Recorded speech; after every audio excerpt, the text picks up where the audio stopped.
testimony after. All right. So, Father, we thank you for yet another Tuesday night when we could come together and talk about your institution. That is the marriage institution, the family, the first institution that was ever created by you, for us. And I want to thank you for giving us the opportunity to have a radio station to talk and to discuss your institution tonight. And for those who will be listening, if they are about to get married, they will be taking notes. Those who are about to get divorced, they will take more notes. Yes. And those who plan to date, start dating, they will take a lot of notes.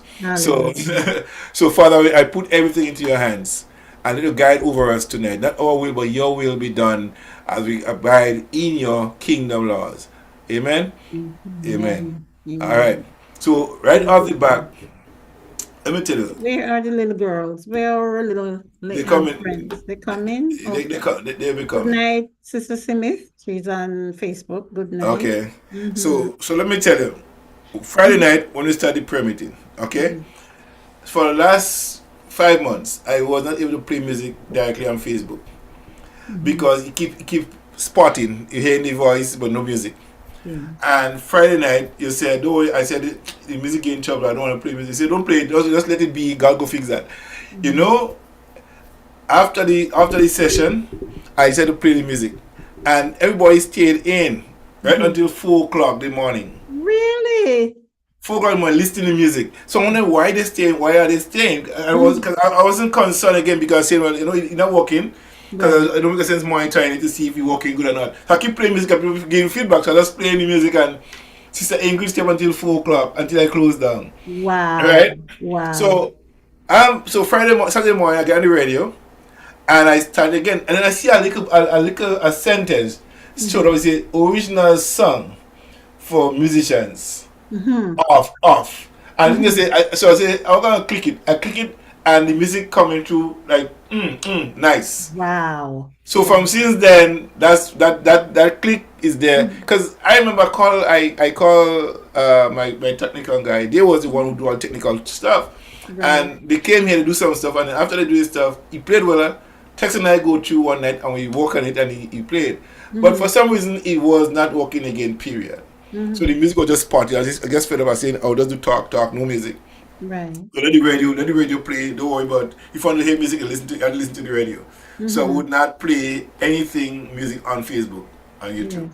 So now Let's give God the glory. yes, he has to get it. Let's He has to give get it. him the glory. Nobody should get his glory. Nobody should. No, So nobody should. And you have a lot of people who want to yes. take his glory. And so I'm happy that it happened that way. So Yes. I'm comfortable with him having that peace. Yes. Amen. So I have no problem with that. So yeah. So tonight I hand over to you. Go ahead. Lord, bless the Lord. What a testimony. God is good. There's nothing that God cannot fix. I know Nothing. nothing can For fix. me, I know that. Been there, done that. Right. And I just have to lay it out to him. I know that he will mend everything. We just have to have that faith, that little bit of faith, like a mustard seed. Yes. And he will come through for us. And so we give him praise and glory for that because this radio station is very important to a lot of people and to us on here every Tuesday night and whenever we are on. So we continue to pray God's blessings and whatever you need, that God will supply all of your needs. And I when I just came on, I saw the information flashing across the screen. Yeah. And I thought, wow, that is great. That's how we should be, like 24/7 when you're on flashing. Yeah. Because I need you to send it to me also. I was going to write it down, and by the time it just went, Yeah, it should be on right now too. That would be lovely because it's bright, it's bold, and it's beautiful seeing it down there in yellow, right? Yeah. It's so nice. Yeah. So tonight we just want to welcome everyone who is watching and who will be watching us after we even finish, because they have a lot of people who watch us after the show. Right. And would some people who knows me are someone would send me back some message and, oh, we didn't know you guys are online and stuff. We were just flipping through and we saw this and oh my God, I was blessed or something. I'm gonna send it to my friend or I was having some problems. So we're not on here just for show. We are helping and also helping ourselves. Because when we Yes. come on, you know, we get each other's opinion and Yes. Yes. we are learning from each other. And so we just want to give God thanks for that tonight. So welcome, welcome, welcome. I know Sister Smith, one of the lady that was on the other night, she's watching us on Facebook. And so I Okay. just want to say welcome to you. You can, if you hear anything that we said, you know, and you want to put a comment in the chat, that's fine. Or if you want to help us answer any of our questions tonight, you're welcome. Feel free to do so. And again, as Pastor John said, we go beyond the curtains. We Yes. go where the churches doesn't go. We answers all of your questions behind the curtain because the church is afraid, To talk you about it. know, of saying or answering certain questions. They don't want to shout it out loud and clear. But thank God for Pastor Michelle, the Stepping Up in Christ ministry. That's the Yes.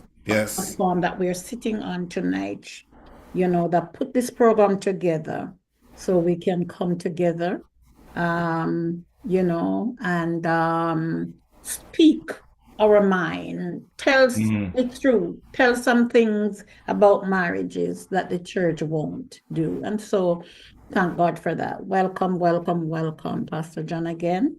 Yes. Yeah, Mike just texts me and says, oh, I'm home. Oh, good. Oh, all right. I'll ask him if he Mike. wants to come up. Mike Yeah, is I Mike would is just, who? yes. Okay. So, you know, Friday night was a sell-off, Pastor John. It was. It was. It Oh was my a gosh. it was a wonderful. Wasn't that a wonderful? Yeah. We just want to talk a little Session. bit to see if anybody else will come down. Yeah. It was such a A filled powerful night. night. Yeah. I Yes. tell you, one of the person that we were praying for from Thursday morning got released from jail the following morning. Wow. After that Friday night, we were praying. Somebody sent we that their son was in jail the Thursday morning, and we prayed on the prayer line For the them. Thursday morning, the Friday morning, and we prayed Friday night. And we went specifically in the jail. You remember? Yes. Yes. It really went. Yeah. Yeah. Yeah. Yes, Yeah. Ingrid prayed that prayer to Yes. release those that are not guilty and even those that are guilty, to release them so they can come out with a testimony and give their life to Jesus Christ. And I tell you, when the person phoned me and told me what happened, tears came to my eyes. I said, God, you're still alive and well. Yes. And doing well. Doing well. Yes, Doing you're well. alive and Yeah. well, Holy Yeah. Ghost. You know, so for those sometimes people still, since COVID, a lot of people don't believe that there is a God Well. because God did not stop it on their watch. They're saying there is no God, but I personally will tell you that go and come again, start and come again. Will and come again, huh? Will and thank you Will and because come again. Will and come again. I Yes. Yes. know You that know it God is can do. real, Yeah. you Yeah. know. I know He is real. So yes, yes, He is. Who could do that beside God? No man cannot do these things. They cannot, you know. So we want to bless God tonight. We want to bless God tonight. We just want to give Him all the glory and all the honor tonight.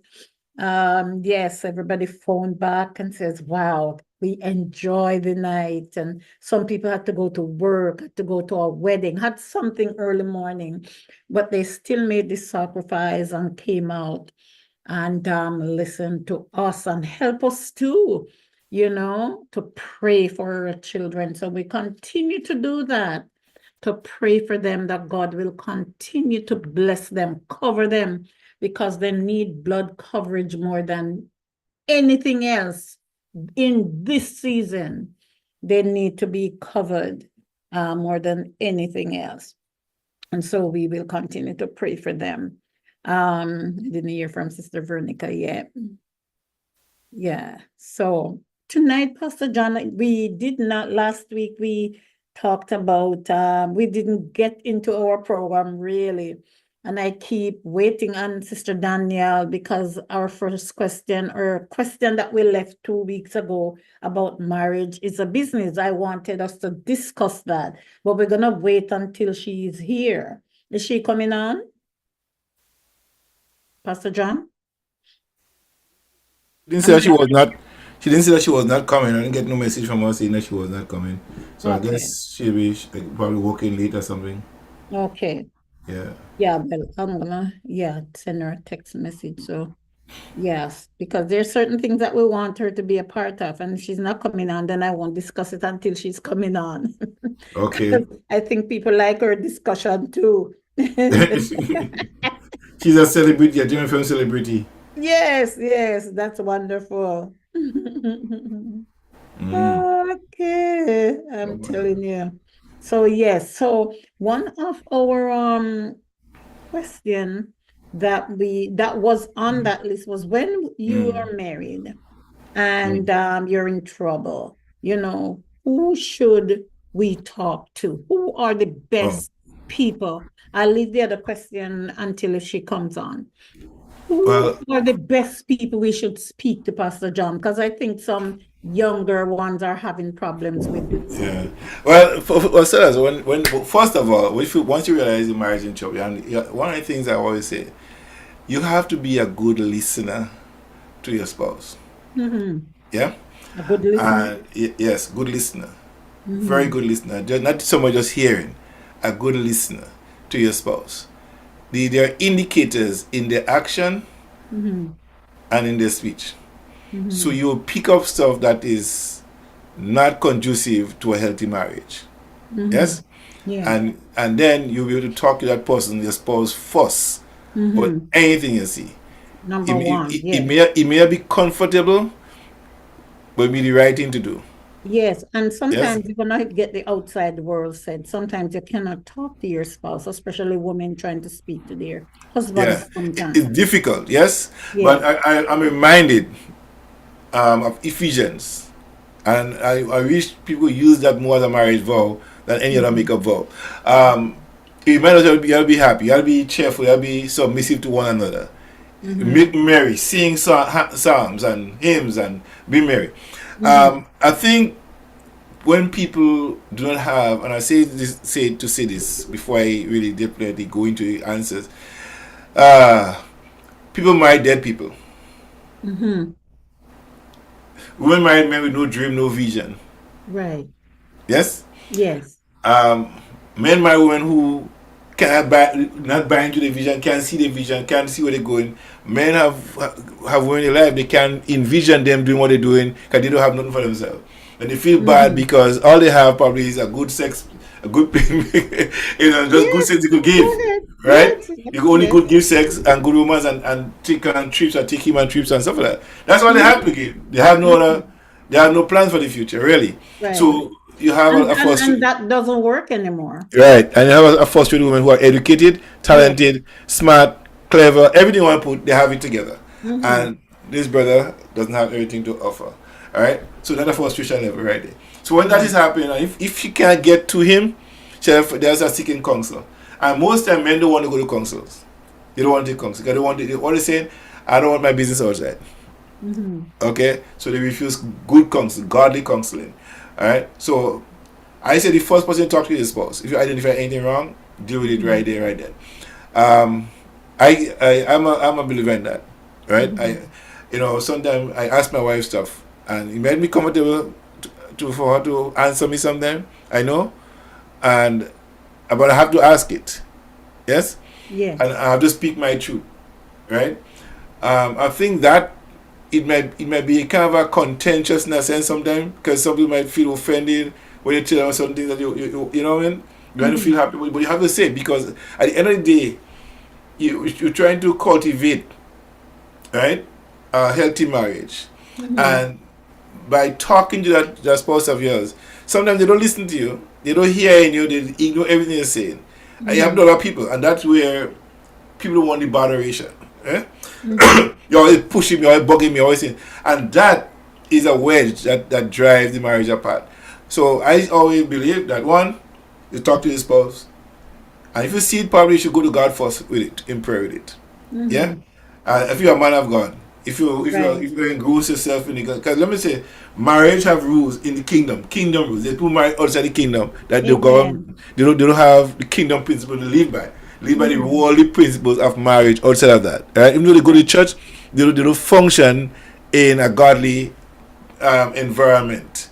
So they live their life outside the kingdom of God, even though it's an institution that God set up, but they have a form of godliness in theirs, and not a godliness. Even though some people in church have a form of godliness in their marriage as well, right? So that have to be addressed. So I'm saying, go seek God first. In all things, seek Him first. And if you're a praying husband, pray to God. Talk to God first about what you see, what you identify. Yeah? And let Him give you, like Esther, give you clarity, give you let's set the stage. So when you go to the king, and the queen, you don't have no problem. Right? Right. So you have to take those steps. So I think God first, then the person, and then the nation. Unless you go outside of the house or counseling. So I think God, spouse, and community, your pastor, and I advise people that the wife shouldn't just go to the pastor by herself. And the man, I think it's both should go into the counseling together and not one without the other. And both should speak their truth. Because sometimes people have things to trash out, and they keep it up inside and create animosity, and they don't trash it. They don't trash it out. So that creates a lot of problems for people in marriage. So I say always seek God first in all things. Seek Him first. Yeah. Yeah. If we cannot get through to our spouse, who are some of the people we could talk to? Well, I think. Well, only first of all, okay. Another thing too I see happening, right? When you have a best man and you have a matron, a mother, what they call them, right? These maid of honor. These people should be trusted people with your marriage. Yes. Unfortunately, those people have no idea of counseling and getting marriage advice as well.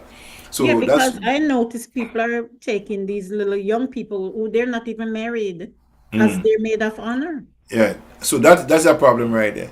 So you understand? So you go back to you go back to your pastor, the person who married you, because he has a spiritual responsibility, right, over your life. Because he pray over your marriage, your union, right? So he's the first person after his spouse and God to go to outside out of that. So that's where you go to and get that counseling from that person outside. If that doesn't work, you seek a professional outside of the church who are professional in that area of marriage counseling, right? But you have to make sure you check them first, check the background, check the cases, how much problem they solve, how much marriage they keep together, how much marriage that fall apart under them.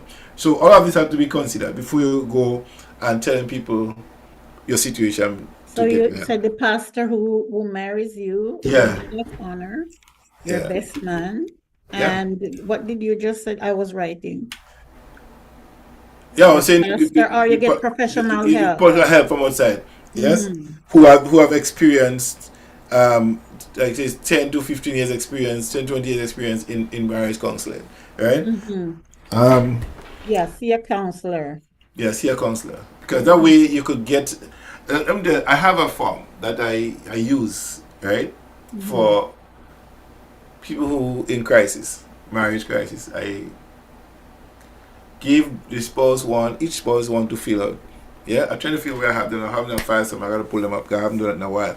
But I give both of them the form to fill out separately. Yes. Right. So she write down all that she knows about him and all she does and she likes and she dislikes about him. Be honest about it. Write it down. He doesn't have to see it. You give it back to me, and we talk about it, and then we exchange it in both people together and talk about it. The dislikes, what you don't like, what you like. And I think that is, I have had success with this, but there is people who have ulterior motive, They don't want Yeah. to stay. They want to go. They want to go. They married you because they want the people. They married you because you have the money, and the money is going, and they don't want to stay around for the fallout when there's no money at all. So people married for a lot of different things, not for love, for money. They married because she's pretty, because he tall, dark, and handsome, and those kind of stuff. And Right. at the end of the day, when the tall, dark, and handsome fade away, when the beauty fade away, you're still a human being. You're still there. Mm-hmm. When the money finishes and the house need repair and everything's still there, you have to know how to work together to keep it together. Right. Right. Right? So all of these things will tell, when you know the kind of songs, the colors, the foods. A matter of fact, it is about understanding how well you understand your spouse. Because marriage is about understanding. The Bible tells you, dwell with them according to knowledge. How much do you know your spouse? Right. Right? And if you know him well, if you know her well, you may better be able to serve them. Yes? Mm-hmm. Mm-hmm. Unfortunately, it doesn't always work that way. Because sometimes the wife is willing to serve, to be of service to, and the man have done for her to serve, for her to service. Right. You know what I Right. mean? Right. Right. And it's true, unfortunately so. Some men don't have nothing. They have a Yeah. job. That's it. They have no vision. They have a job, and that's it. They go to work Mm-hmm. every day. But the truth of the matter is, they have things that they could dream. They have vision. Ask them. Mm-hmm. This does not come up with it. They fall short. They're Yes. not. Yes. They fall short. They're lazy. They're not enthusiastic about life. They just, I might have a job, and that's it. They go do that, right? Yes. And I Yes. think that is just a dead end. You go some street, you mark exit, no exit, dead end. Mm-hmm. some some men is like that. Like that dead Yes. end street. Yes. You can't go further down that street. That's where it is. It ends right there. It ends with Right a there. job. You want a man with a vision beyond his job. Yeah. Of course. Of course. You want a man with outside of that, because at the end of the day, um, you want to have somebody who can see with mind, not with eyes only. Mind sight than eyesight over eyesight. Yeah? Because that is important. If you're blind spiritually, if you're blind, your mind is blinded, your heart is darkened, Everything is yes. you cannot see anywhere. I heard Mm-hmm. a lady last night say, if all you see is what is you think you see, you can't see at all. Mm-hmm. Yeah, if all you see is all you think you see, you haven't seen nothing at all. So unless this mind side overpowers the eyesight, there's a brother, I think you know him. He goes to our church long time ago in Better. He's in a wheelchair, Yes. right? And one Saturday they were selling books. They had a book sale in front of the church and cake sale, something like that. And a sister asked him, "You ain't tired in this chair?" He said, "No, not really. I'm good." He said, I prefer stay in this chair for the rest of my life than lose my mind. He And said, that's what he said. if I lose my mind, I can't see nothing. My whole life is dark. Mm-hmm. He said, It's true. eyesight is one thing, but let me lose that mind, I'm in a dark, dark place. Lose everything.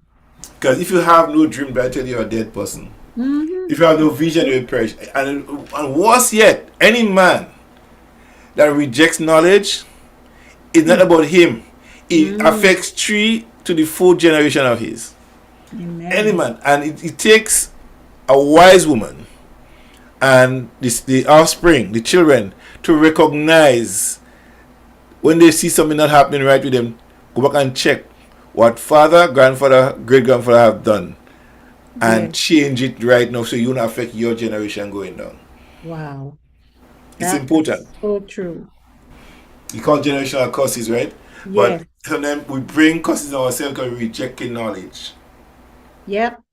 We Yep. rejecting knowledge. We don't want more. We say we know it all. We don't know it not all. Mm-hmm. So Mm-hmm. No, it's true.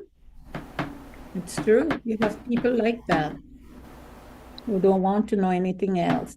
They reject, things that you're trying to show them or to tell them. It's not you or the person who should be telling them, it's somebody else, or they should be the one telling you.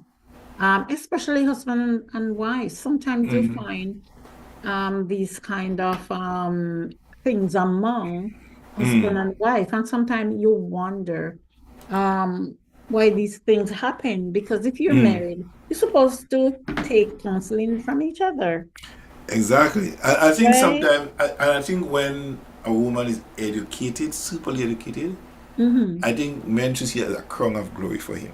Mm-hmm. Yeah?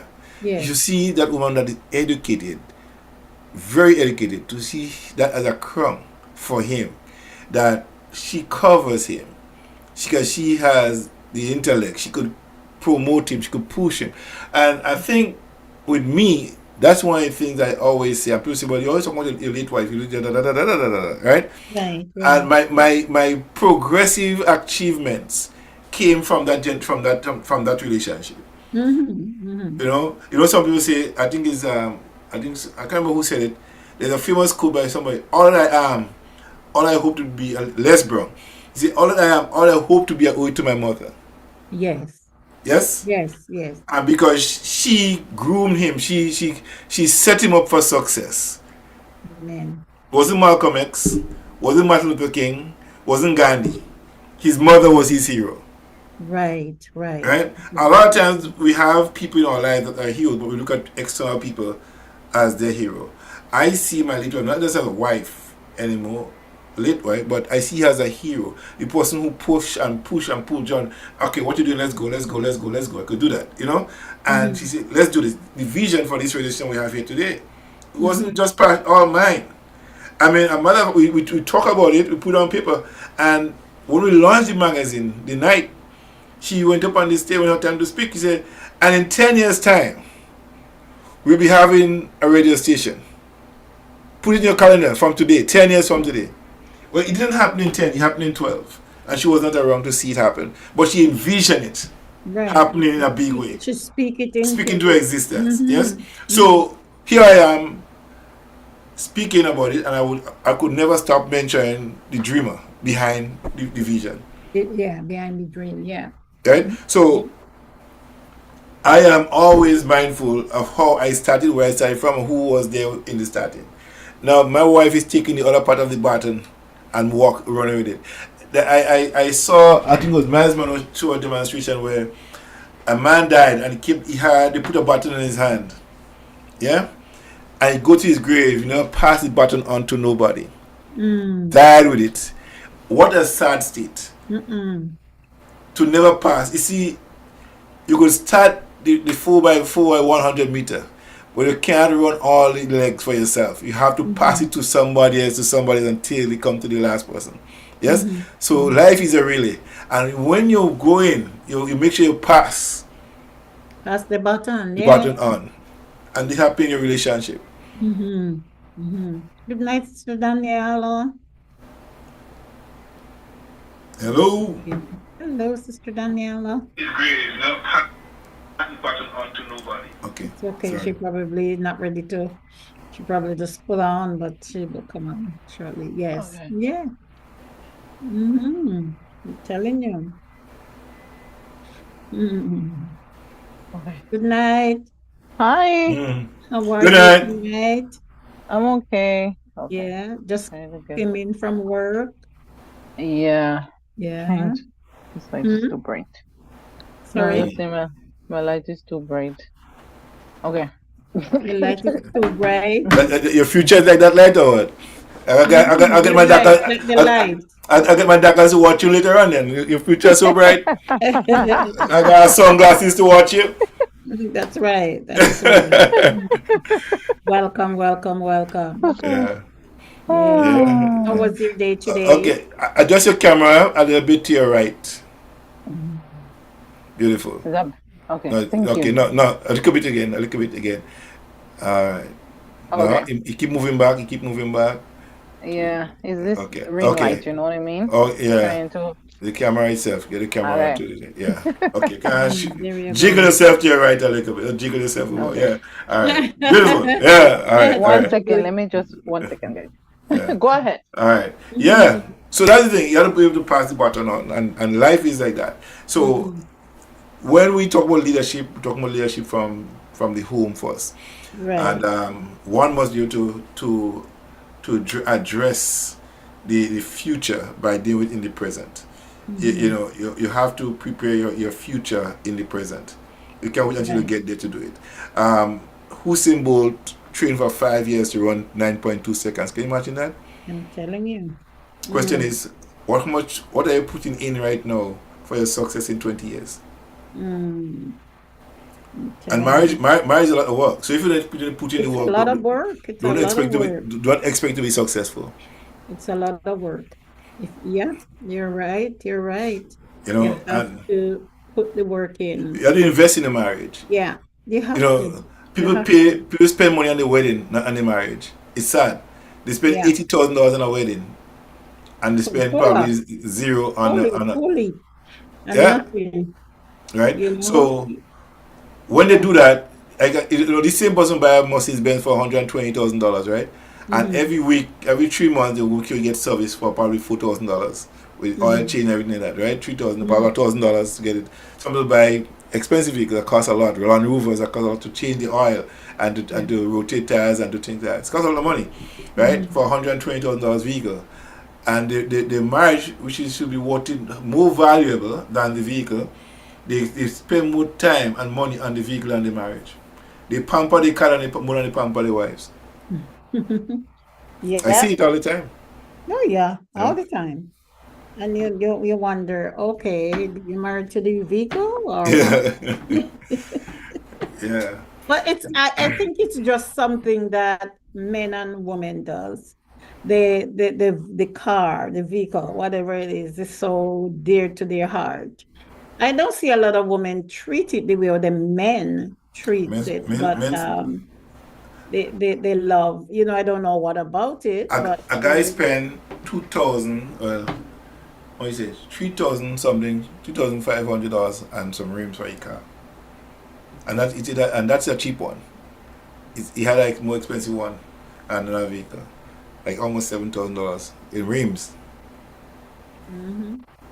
And if you know what I mean, so where your interest lies, in your Right, marriage or in your vehicle. right. You know what I mean? I And mean, it's good to have and nice both of things. Don't them get me wrong. Don't get me wrong. I love nice things too. and You both know, of them counts. but You- you can't minor on the major. Yes. Yeah. Both of Okay, you're them the major count. and the major, minor on the minors. I think Mhm. a lot of times we spend more time on the minor than on the major. And the major, Yeah, yes. Hmm. and sometimes we have to balance the act into this whole realm, but we tend to not put the right attention on the right aspect, right area that needed to grow for us to have a better relationship. You know, Hmm. and I think sometimes, a lot of times, not sometimes, a lot of times we don't believe it, but more women put more into the marriage than the men put into it, Right. That's what right? I was going to say. And Yeah. I think it's kind of sad because sometimes we just think we bring money and the money not bring the food. That's all we need and probably good sex if there is, but about that. But after that, what else? It takes more than just good sex and money to keep a marriage together, Oh, yes. Oh, definitely. right? So Definitely. lots of understanding, a lot of communication, a lot of fun activities. What are the Yes. fun facts that you like in the marriage? What are the fun facts? You know, what she likes, what he likes. You know, When each other is depressed, how do you get them out of depression? but that's what I'm That is saying. It one, was that is one of the biggest one. When your spouse is mm, depressed, well. The thing how about it do is you that's where handle that? that's where you ask the How do you question. help them? Identifying again. You're identifying because when you start it off, you start on fire. Okay, Mhm. you start doing all kind of crazies in the beginning, right, Daniela? Ice cream night, pizza night, you know, all the nights, good nights we're having, right? And all of a sudden, we stop having pizza night, we stop having ice cream night, we stop the long walk Mhm. in the park, Right. we Stop stop having kissing, your lunch dates stop and kissing and smooching, stop writing notes in and putting in the lunch bag, you know, mhm. for him when when he go in, you know. Uh, and don't forget to put the red panties in the bag and you open the seat with a note in it, you know, and those stuff, all this stuff, you know what I mean? So Mhm. make him excited that you want to come back home because notice it says you have to take off the other one. You know what I'm saying? So all this stuff, but the excitement that keep that kind of a level of excitement in the marriage, all of a Right. sudden dissipates over time, right? Because we say children come in the mix, and this. Let me tell you something: children don't come to stay; they come to pass. So, Children come to, they don't come I'm to stay. telling you. But you know what, Pastor John, a lot of um marriages, a lot of families, a lot of couples, I'm trying to Mm, find it right, they build their marriages on their children and they fail sometimes. mm. Some of the times, husband or wife would treat their spouse really bad because of their children, especially if they are not for both of you. I think that's a big mistake, People don't speak the truth, they don't split justice Mhm. because they're afraid of what children is going to do. Some of them use you, some of them make you feel the way, they use it as what's the word I'm Crush. looking for, on you to let you feel badly, you Mm, know, mm. and don't realize what they're doing to you. And then when they're gone, you and your spouse is there, and those things are not forgotten. No. People remember bad things that happened to them during their marriage. It never go away, never go away. And It's, so in it's, our marriage, we have to try and balance it. If our children is mm, wrong, tell them that they're wrong, because you know what I saw happen? When mm. you don't tell them the truth, when they go to their marriage, they do the same thing and they said, I saw mom did this. This is what mom said. This is what dad said. Tell them the truth. You know, Don't let them use psychology on you. You that's one know, of the things that I think I shared this story here before of the woman who with the meatloaf, right? That it's a simple story, but it's very impactful. That every Thanksgiving she cut off the two ends of the meatloaf. For years in the marriage, cutting two ends off. So mm, one year, the husband said, "Why you always cutting the ends off?" You know. See, my mother used to do it. Okay, so he said, "Go and ask the mother." My mother used to do it. Go ask the grandmother, great grandmother now. Oh, well, the pan I bake it in is not the same pan I put it on the table in. It's a smaller pan on the table, so I don't cut it two ends off. mm-hmm, Simple as that. But nobody never asked mm-mm. why. So when you see daddy doing things, ask question, daddy, why are you doing that? Yeah. Huzzy, why are you doing that? I had a situation where a couple fought over a Christmas tree. Mommy, my mother put up the tree this way, and my mother do it this way. And a big argument happened over that whole Christmas tree. But after my conversation, that was the straw that broke the camel's back. There's a deeper underlying factor that was brewing from the bottom up. And that night, that Christmas week night, that exploded. And the Christmas tree paid the penalty. It wasn't the Christmas tree. You know what I'm saying? So one had to go had to spend the night in the jail, and the other one had to stay away 500 meters from the home, and all kinds of stuff like that. Eventually, they end up Wow. separating. You know what I'm saying? So, but one was hellbound and leaving anyways. Mm-hmm. one wanted to keep it, one said, next one said no, that's it, they're gone. So people have, and both of them have good reasons why they wanted to stay together, but somebody felt, you know what, I had enough of it, and I'm gonna go. And I'm gonna work it out. And I But Brother see. John, I don't want to cut you off, but there's Mm, a lot of times when women want to leave or a mm, man wants to leave, they look for a reason. And it's yeah, that one thing, they just that's what I'm amplify saying. that one thing. Exactly. That's what I'm saying. I That's left a lot of relationships, but I was waiting for that one thing. the Christmas tree was just the one thing that they're I was, looking for. I was waiting for a Christmas tree moment. And I You missed know, it. you know something I learned today. I was Mm-hmm. driving this morning, right? When David was about to die, right? They wanted to comfort him. They got him a virgin to minister to him, to spend time with him, to lay with him, and his wife was there. Can you imagine that? Mm-hmm. You ever read this in the Bible? Mm-hmm. David, No, they that's bring him out amazing. a young woman, a, Sh- Oh yeah. a Shemonite woman, to sleep with Mm-hmm. David, and his wife is in the house, in the palace, Oh yeah. Oh yeah. So, a man of God, after God's own heart, Oh in his old age, Oh but yeah. still come to adultery. Oh yeah. Still come to adultery and his dead bed. No, but isn't that demonic though? But hold on. The Isn't that? priest, everybody, Imagine your hold wife on. has never done. We cursing that today. But that was the order of the day in the kingdom. Yeah. David, the King David that we love so much and we talk about so much, the Rasta David, long locks, long locks, and he had no clean cut and shave, locks he had, And today, if I have my locks and go in church, people say, well, you Rasta man, I can't come to church. David, the same David we That's talk right. about, right? But the point I'm trying to make here is this: his wife was there, and when he died, his son wanted the woman to marry to, After he first slept with her, And the brother said, then David, another man's wife. and then his brother Solomon said, kill him. His mother come begging. He go and ask his mother that his son, his brother, be giving his father's this woman, And he says, so woman, if I give him that woman, then you want the kingdom. Say, kill him.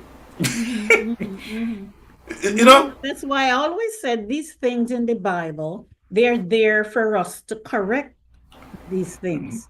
That's why it's in the Bible. So we hear that it's there, and then we don't do the same thing. I don't know about correction. I don't know if it's about a correction. I don't know if it's Well, what would you do that? higher Alicia. No, it more for no. I'm saying, and my point. The question is asking because the thing about it is a moral question, right, and a spiritual one at the same time. It's one that men of God did, and there's no evidence that God punished them for it. Yeah, but then that's what she's what I'm saying, though, saying, why Pastor John, it's- is that yeah. that's why it's there for there us to be to correct, to do correct the same thing, the to right correct. thing now. Yes, that's why all these So- things are in the Old Testament. What is the right and we thing have though? the New Testament.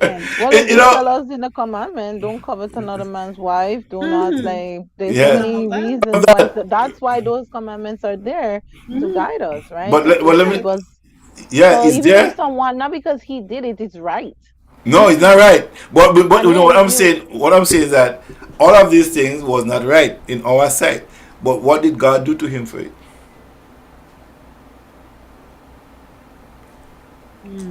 Well, there's also forgiveness, See, there's There's forgiveness. Yeah, Sam, but I don't mean to say you need you have to do commit it. that. No, you don't If have you're to. knowingly doing that, that's okay. No, you're saying that it's okay to just go ahead and just be. no. No. that's like- You don't have to do that. You don't have to. I'm not advocating for that. What I'm saying, I'm just trying to show how men back then live their lives, men of God. Today, if a man of God do that, Some of them will live the same life right now. well, it's someone They are living. living their life right now. Same Pastor way. Your wife live Joe, in the house and want to sleep with another with the house. okay. Well, look at it. So John, they're not one today doing it. Yeah, they do. Yeah.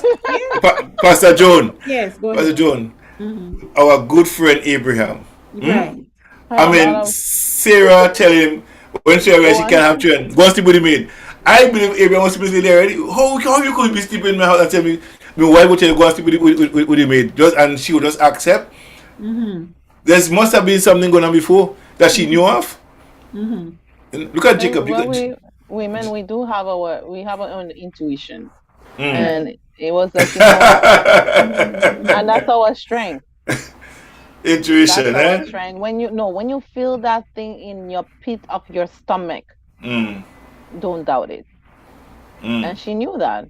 She knew that And was going there. that's your feminine conversation. Like you just know, and you know that girl wants your man from the minute you met her. You Well, sense it. You see it. she was young. And you're telling him. And we only saw the part where she told him, she gave him the permission. I don't see the other conversation. Probably wasn't even that other girl. Probably there was other women he was looking at. He's a man at the end of the day. I mean, And then back then, those men was wealthy men, so they had access to all these different women. Women would never stop going after men with money. That would never end. That's just the reality. Like we cannot fight that. Some of us just choose not to be bold about it. money, tall, dark, and handsome. I had a one said that she don't want a man over anything under 5'4", 5'5". No, you gotta be 5'7", 5'7" and up. 5'9" and up. She ain't going under that. Yeah. But then there's some men who say they don't date a dark skinned girl. So why can I not have Yeah, a special exactly. height? No, I say she shouldn't have. I say she shouldn't have. I say what is happening, what they're saying, that they want, that what they're looking for. You know, the tall, dark, and handsome, 5'9" and above. You know, and 6'1". 6'1" is good. I'm 6'2". No, but Sister Alice, yeah. Good night, Alicia. no, but it's Good night. interesting that you mentioned those men. Yeah, those men really had a life that obviously it questions. It You, leaves you to question. could you imagine Jacob, right, who ended up being the Israel, chasing him to Israel, right? God chasing him to Israel today. And I just want to sidetrack for a little bit because Israel today is not what Israel, that Jacob Israel. Okay? Israel was established long before this Israel. However, let me just leave that there. But the point I make, Jacob had in one house, his uncle's house, he married to the first daughter, because he promised the second daughter, but the first that must get married for. So for 7 years he worked for her. Then he had another 7 years to marry the next daughter. Right? And the first one, right? The one that he loved couldn't have no children. So he keep going to other women in the same household. Marrying them, having children in the household. So much so you have the 12 tribes of Israel coming to the same household. Yeah?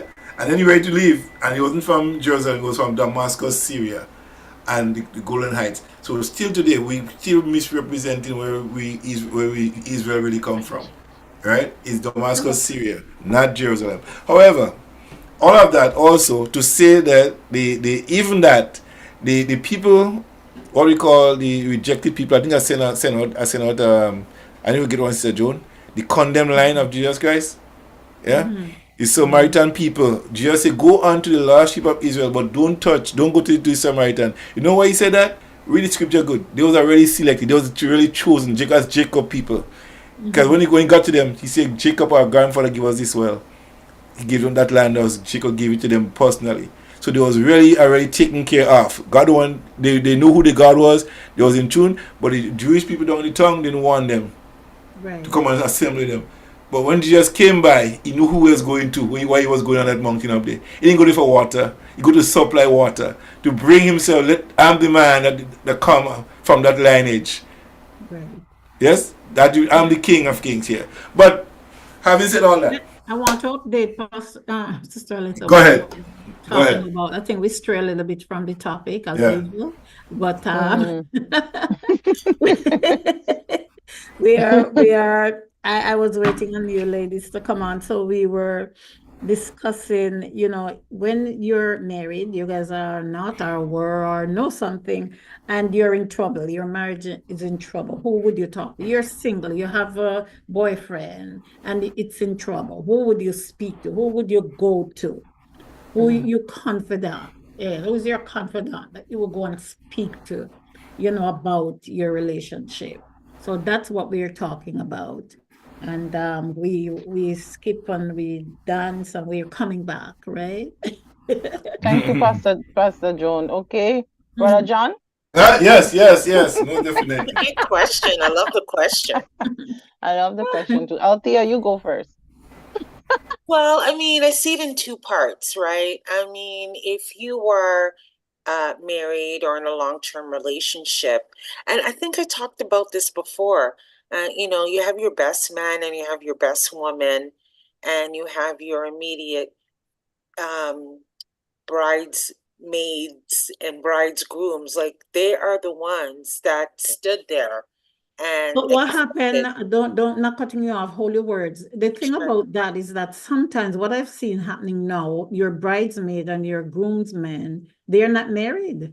How can they give you counseling when they're not married? Okay, well, that's fair.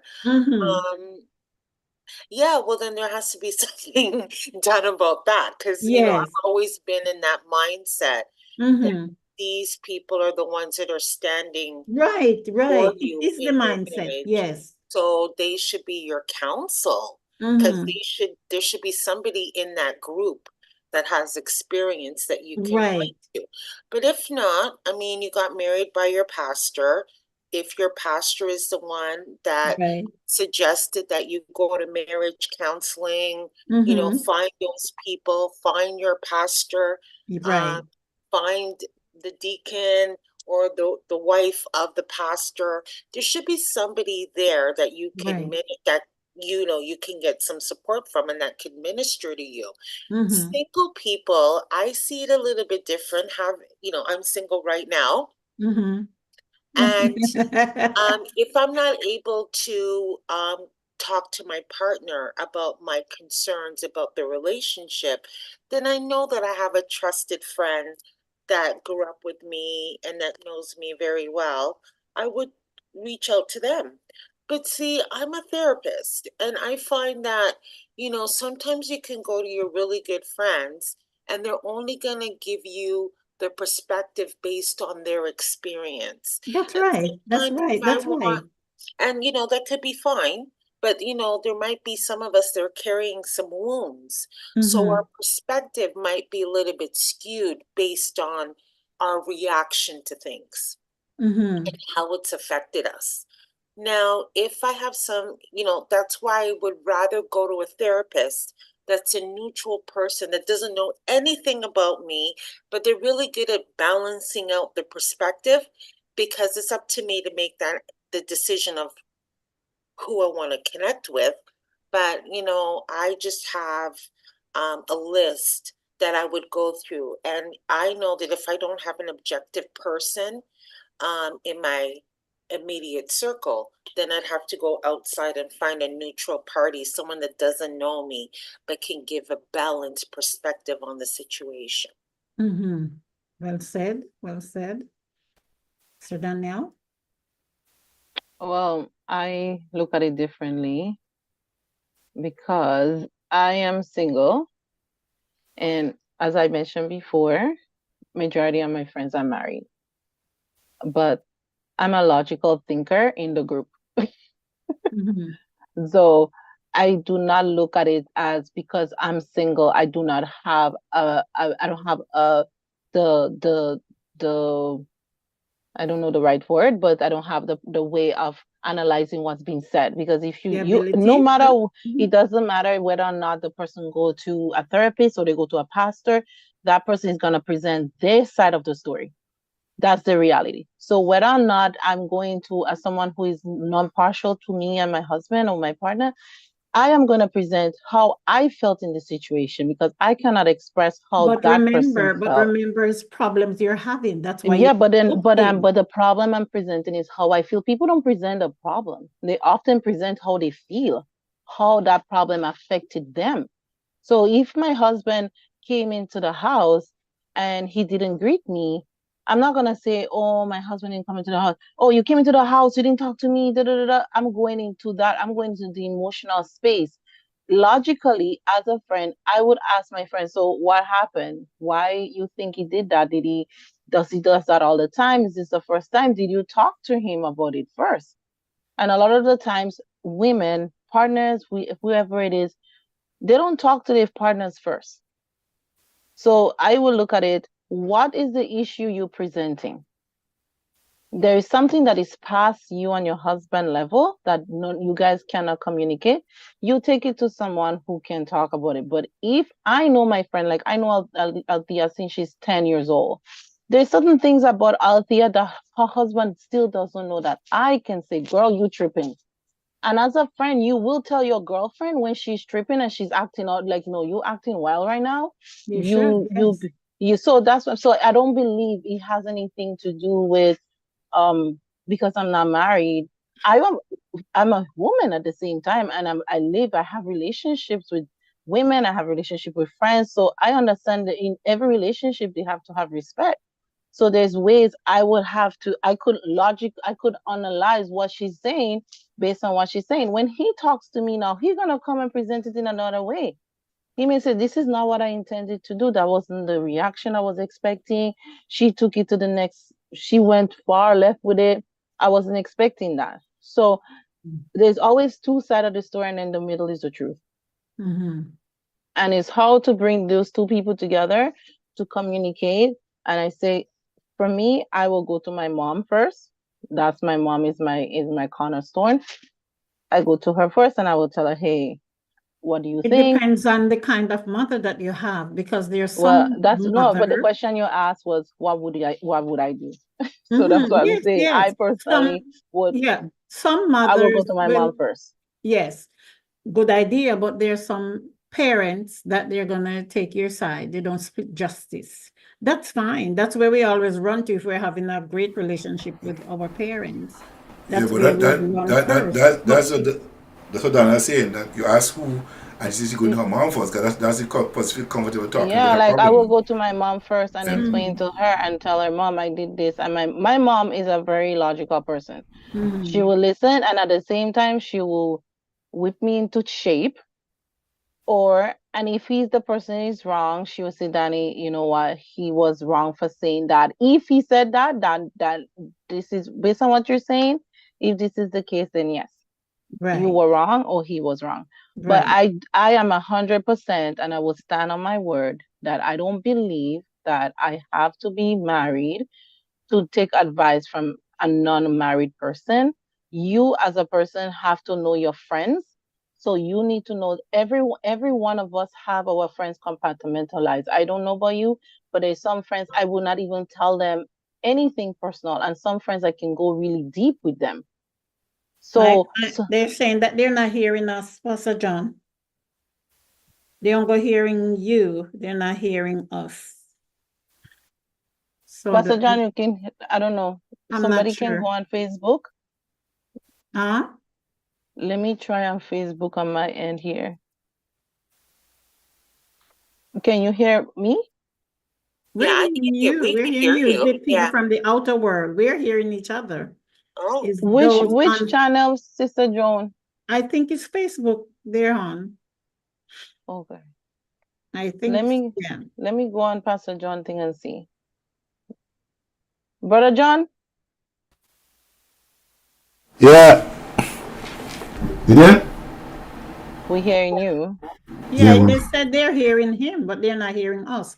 Are we connected, Pastor John? Hold on, I'll go and check now and see what's going on. Yeah. I can imagine what's going on. I get one thing fixed and then have another problem on the other side. That's not good. Sister Joan, talk. Hi.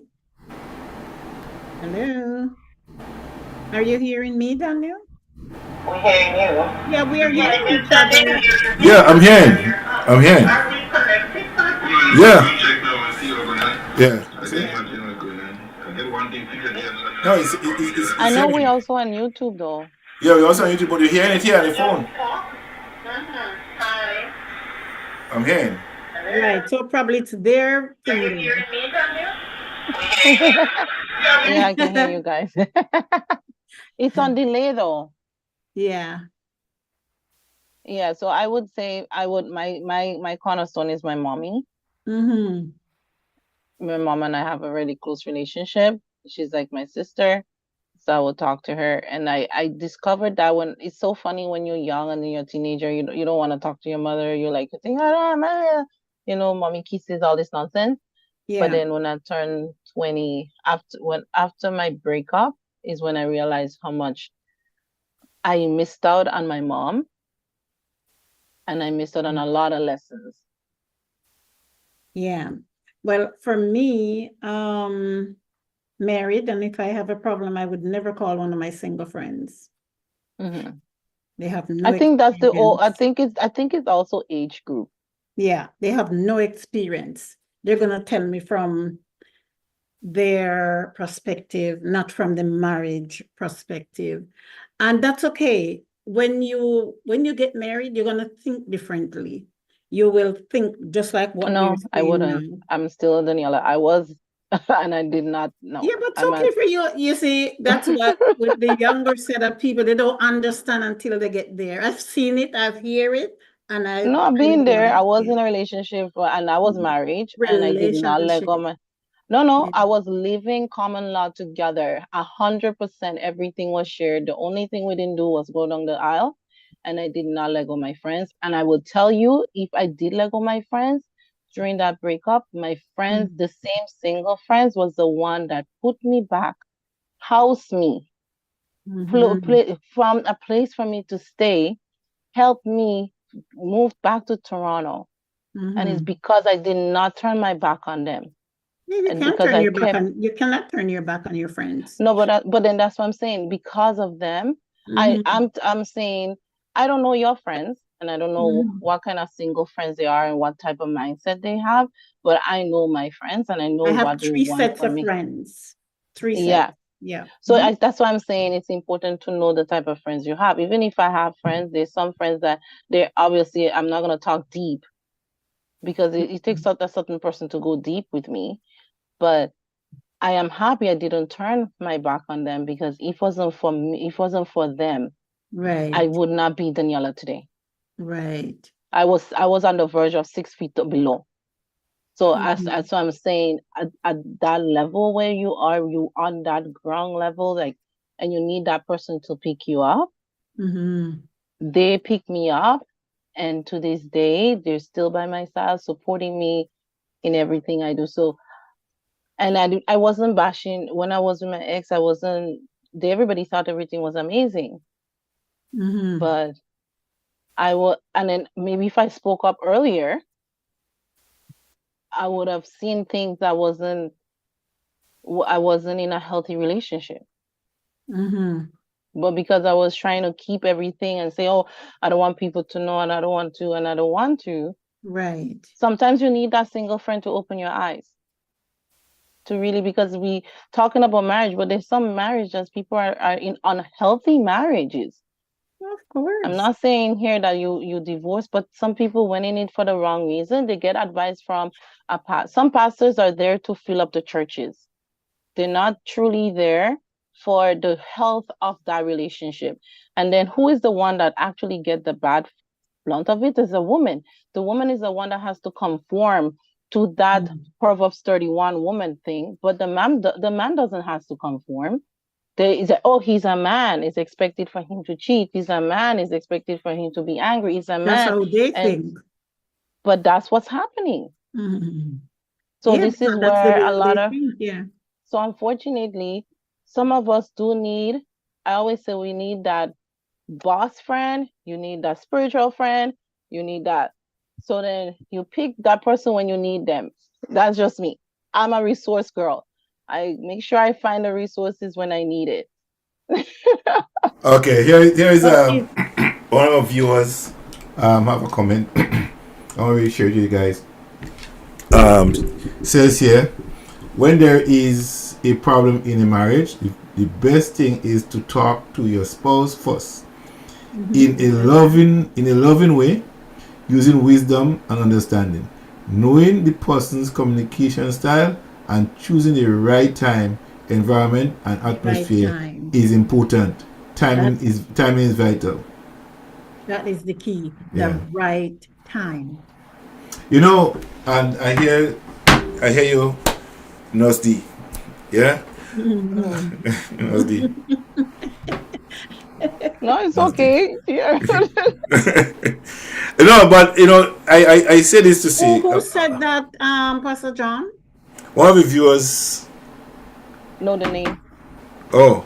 The name. Shauna. Yeah.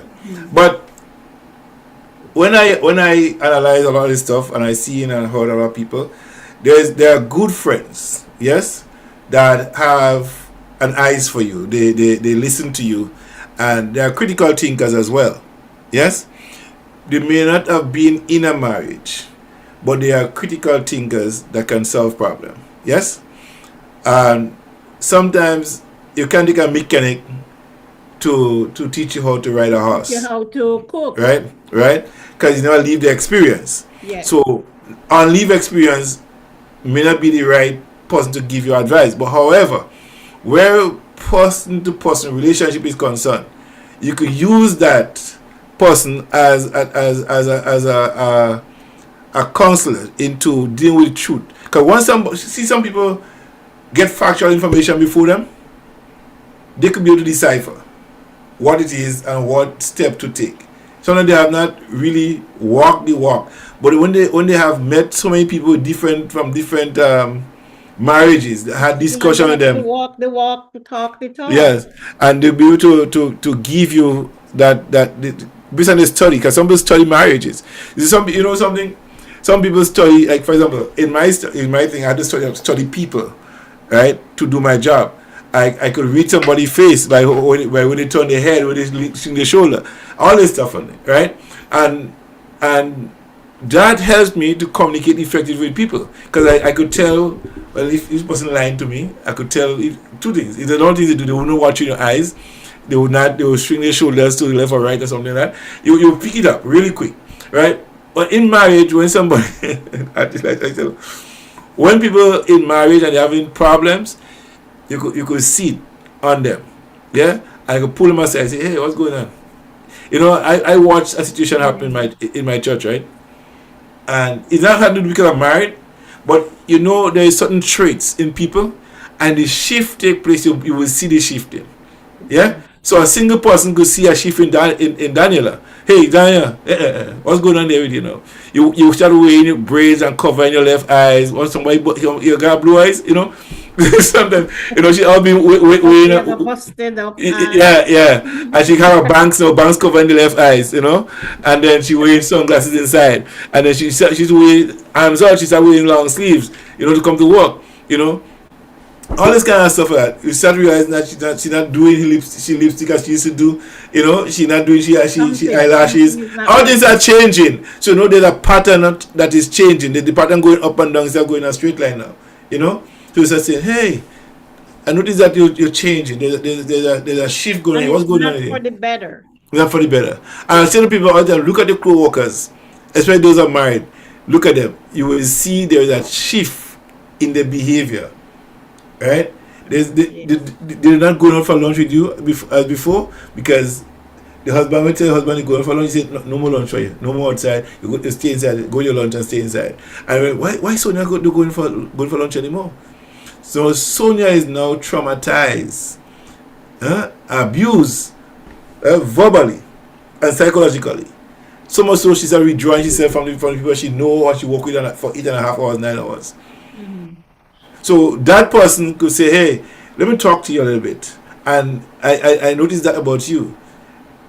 Correct me if I'm wrong, but Daniel, I noticed that you start becoming very reclusive now. What's going on?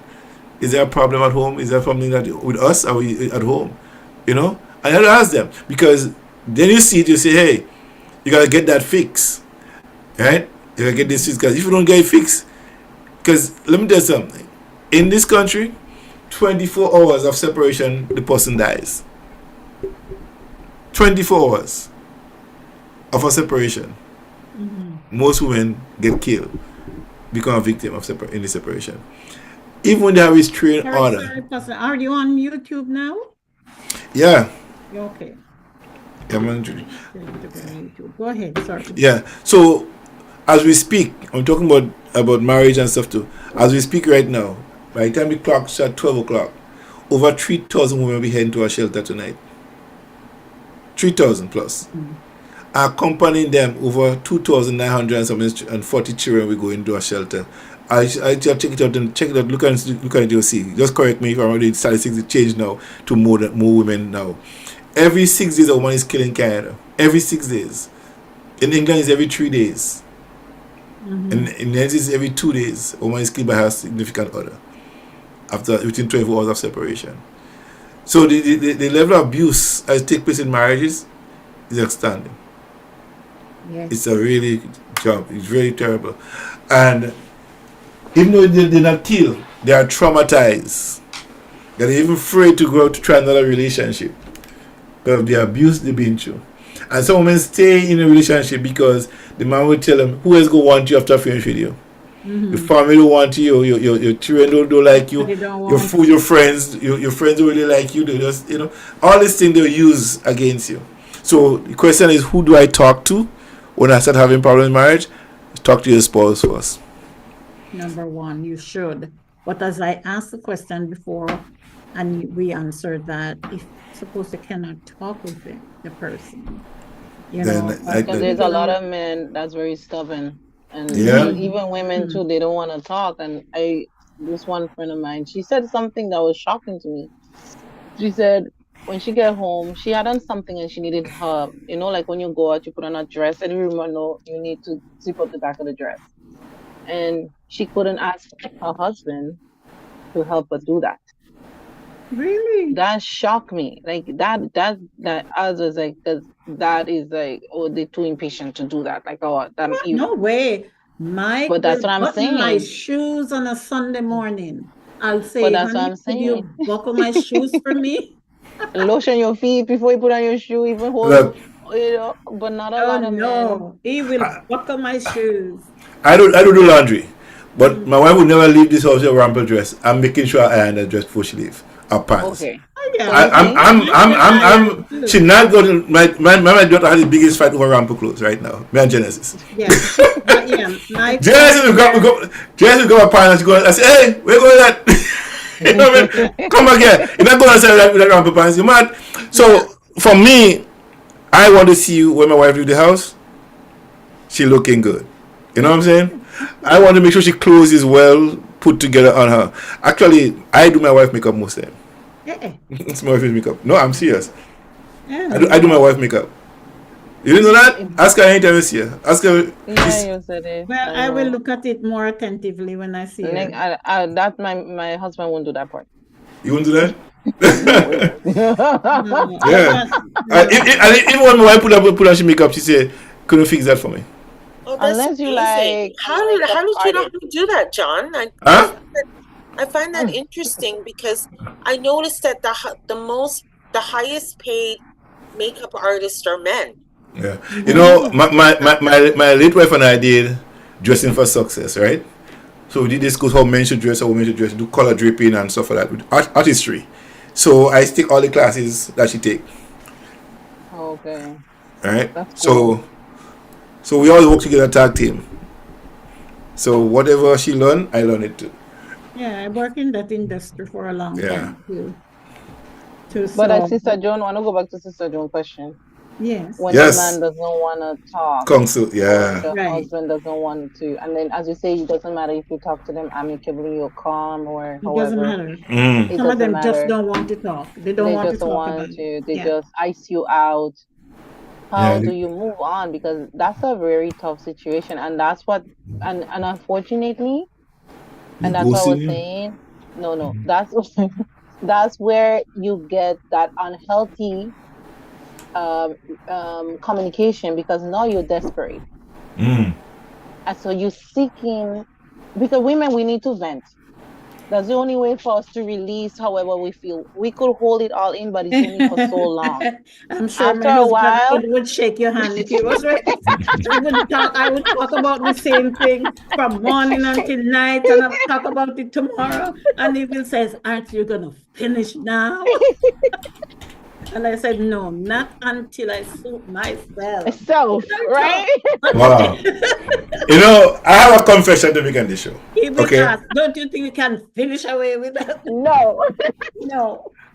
I was telling I called my wife Thursday morning. I left here in a rush, and it was her birthday, right? And I got to work and realized I didn't do something this morning. I feel like I didn't do anything, something. And I realized it was her birthday. I didn't wish her happy birthday. Yeah, we stayed up the night. We talked all kinds of stuff. The morning we talked into the morning right here. After the show, and then after the show we talk everything else, and the body didn't come up. And my wife is not a person that is superly thing about birthdays and stuff. She don't want no birthday party. She don't want no gifting for birthdays. Ever since I met her, that's what she was. I said, let's do a birthday party. Nope, I don't want no birthday party. Can I do this? No, I don't want this. So I just get immune to not doing anything for the body for her, right? So I'm the happiest guy because she don't need a body part. She don't need that. But I forgot to reach her. When I got reach her, I said, oh my goodness, I want to career. I didn't wish this woman happy birthday. So I had to call her, and then in my style of writing, I had to create something, a poet, and send to her with a picture of mine, But that was cool because she loved my poems. I think she might have put a book together now and sell it if she want to. But men have to learn to take counsel. Yeah, they have to learn to listen, and not just hear but listen, because the best way to serve or to be of service to the person that you're with is to listen to them. That's how you will know how they feel, how a woman speaks with action. They speak in codes. They speak in all kind of things. You have to be a linguist, a body linguist, because they speak in Spanish, they speak in Dutch, they speak in all kind of stuff. And they say all kind of verbs. They do all kind of proverbs for you. You know, I want to tell you, I tell a guy, if your wife tell you leave the house and go, don't go. Hug her tight, don't go. She don't really mean it. You know what I mean? She might be angry now and she say, get out of the house, go. And you leave when you go, big problem. You know, don't you ever go.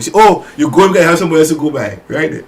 We have this other. So all these things, you have to be able to understand her and work with her, because sometimes we misunderstand, and sometimes women want to say what they want to say, but they want to say it out because they feel like you might react in a hostile way, right? So they say things and perhaps you should pick up on it, you know. And you know, Sister Joe, remember the situation downstairs with the washroom, 2 years.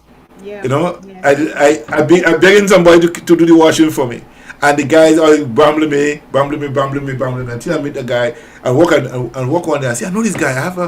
But I couldn't remember his name, but I know I have his number in my phone. I can't remember his name. And one day I walk. I say, Father, I need this guy name. And he said Chopper. I said, oh, that's the guy, Chopper. I go and say Chopper. I call Chopper. I say, Chopper, I need to come by me and see something. He came the Friday evening, and the Sunday morning. He tell me I'll do Sunday morning. He comes Sunday morning and get it done. Fix it up for me in less than 4 hours. And it's done. For 2 years I begging 3 other people to come and do it for me. They always putting it off. And he just in 4 days I saw him, call him, and boom, he come and get it done. And so men have to be resourceful. One, have to be able to work well together with your spouse. You know, give her space to talk. Give her space to communicate to you. Give her time to, and you listen. Sometimes you have to sit back and listen. Just sit back and listen to what she has to say. And that's how you better be. A lot of men have that patience to just sit back and listen. Some of them don't want to listen. What they have to say, but you should listen to what they have to say. You know, and as I said, if we would just sit down and listen to each other, sometimes it would make such a big difference. Sister Danielle, did you finish, or we cut into what you were saying? No, I just wanted to know, like, personally, as a woman, how, like, I just want to hear from Brother John, how can a woman speak to a man without you feeling attacked, or as you say, we're talking too much? Well, that's our duty.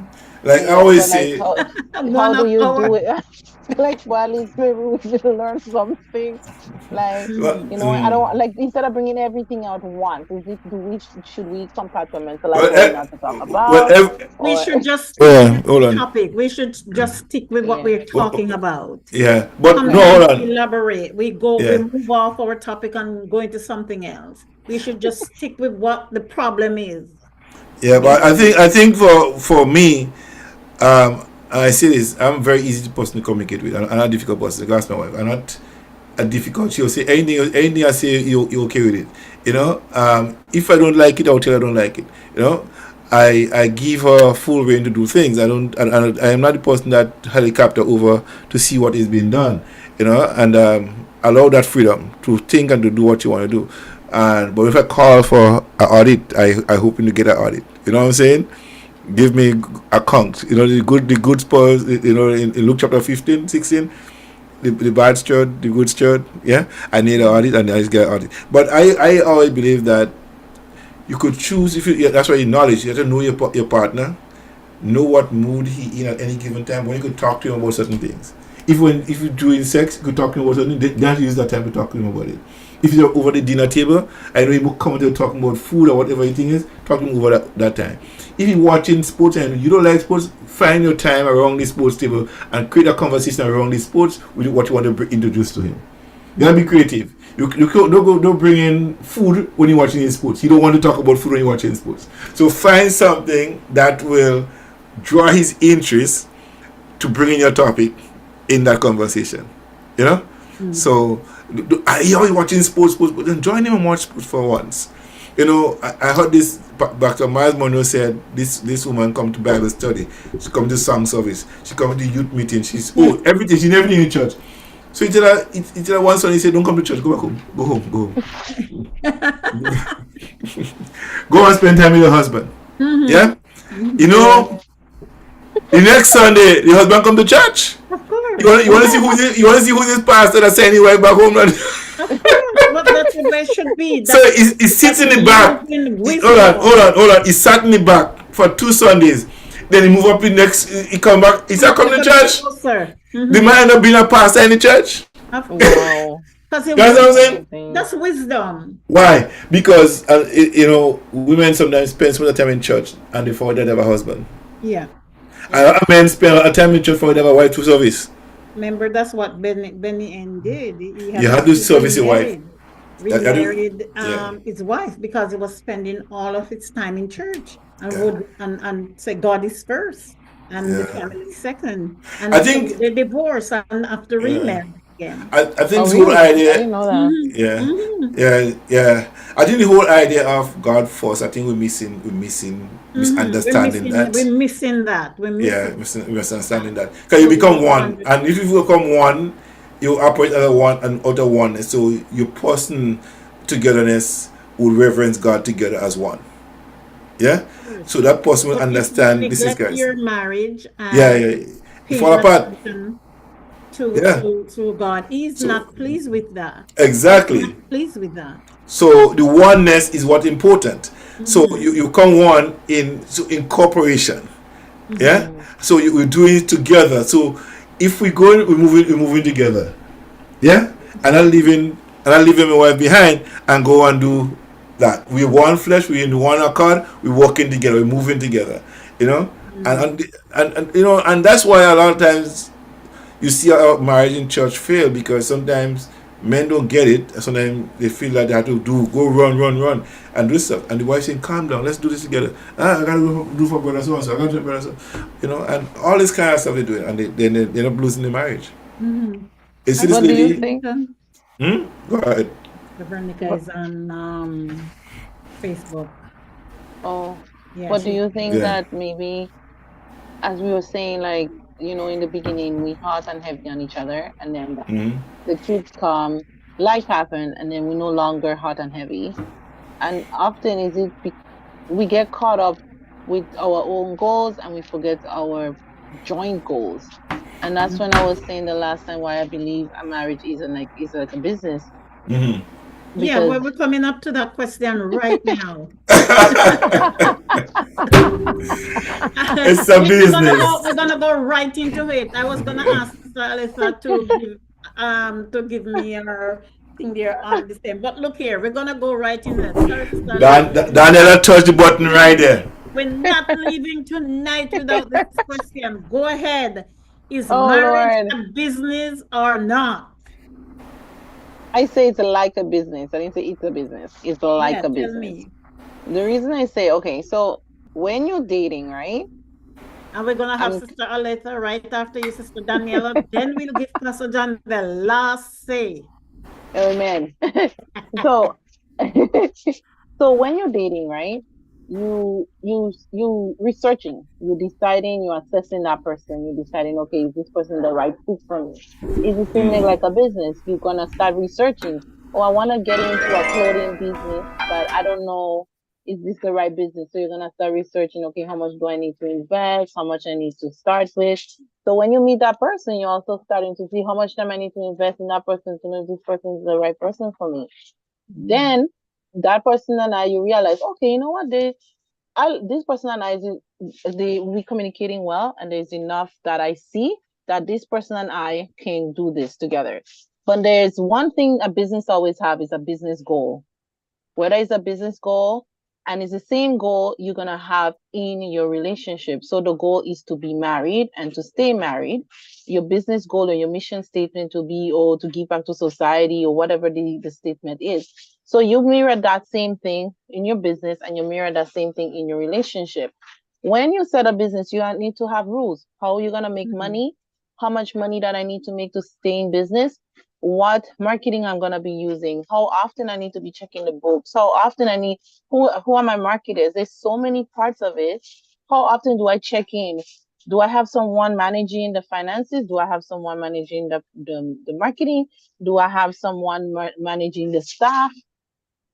So in the relationship, you have to divide the responsibilities, because one person cannot carry all the responsibilities. So I may decide, you know what, John, I'm better at finance. So you say, okay, I would oversee the finances, but I will come back to you every 2 weeks, and we're gonna meet and we're gonna go over how much we spend, how much we brought in. We break it down. John is gonna be like, oh, you know what, I'm gonna be responsible for the kids' activities. So then now he's gonna say, okay, we working, these kids have XYZ coming up for the next 3 weeks. And every 3 weeks or so, however your timeline is, you decide to meet and address those issues. And if there's issues, you're gonna have a contingency plan how to solve those issues when those issues arise.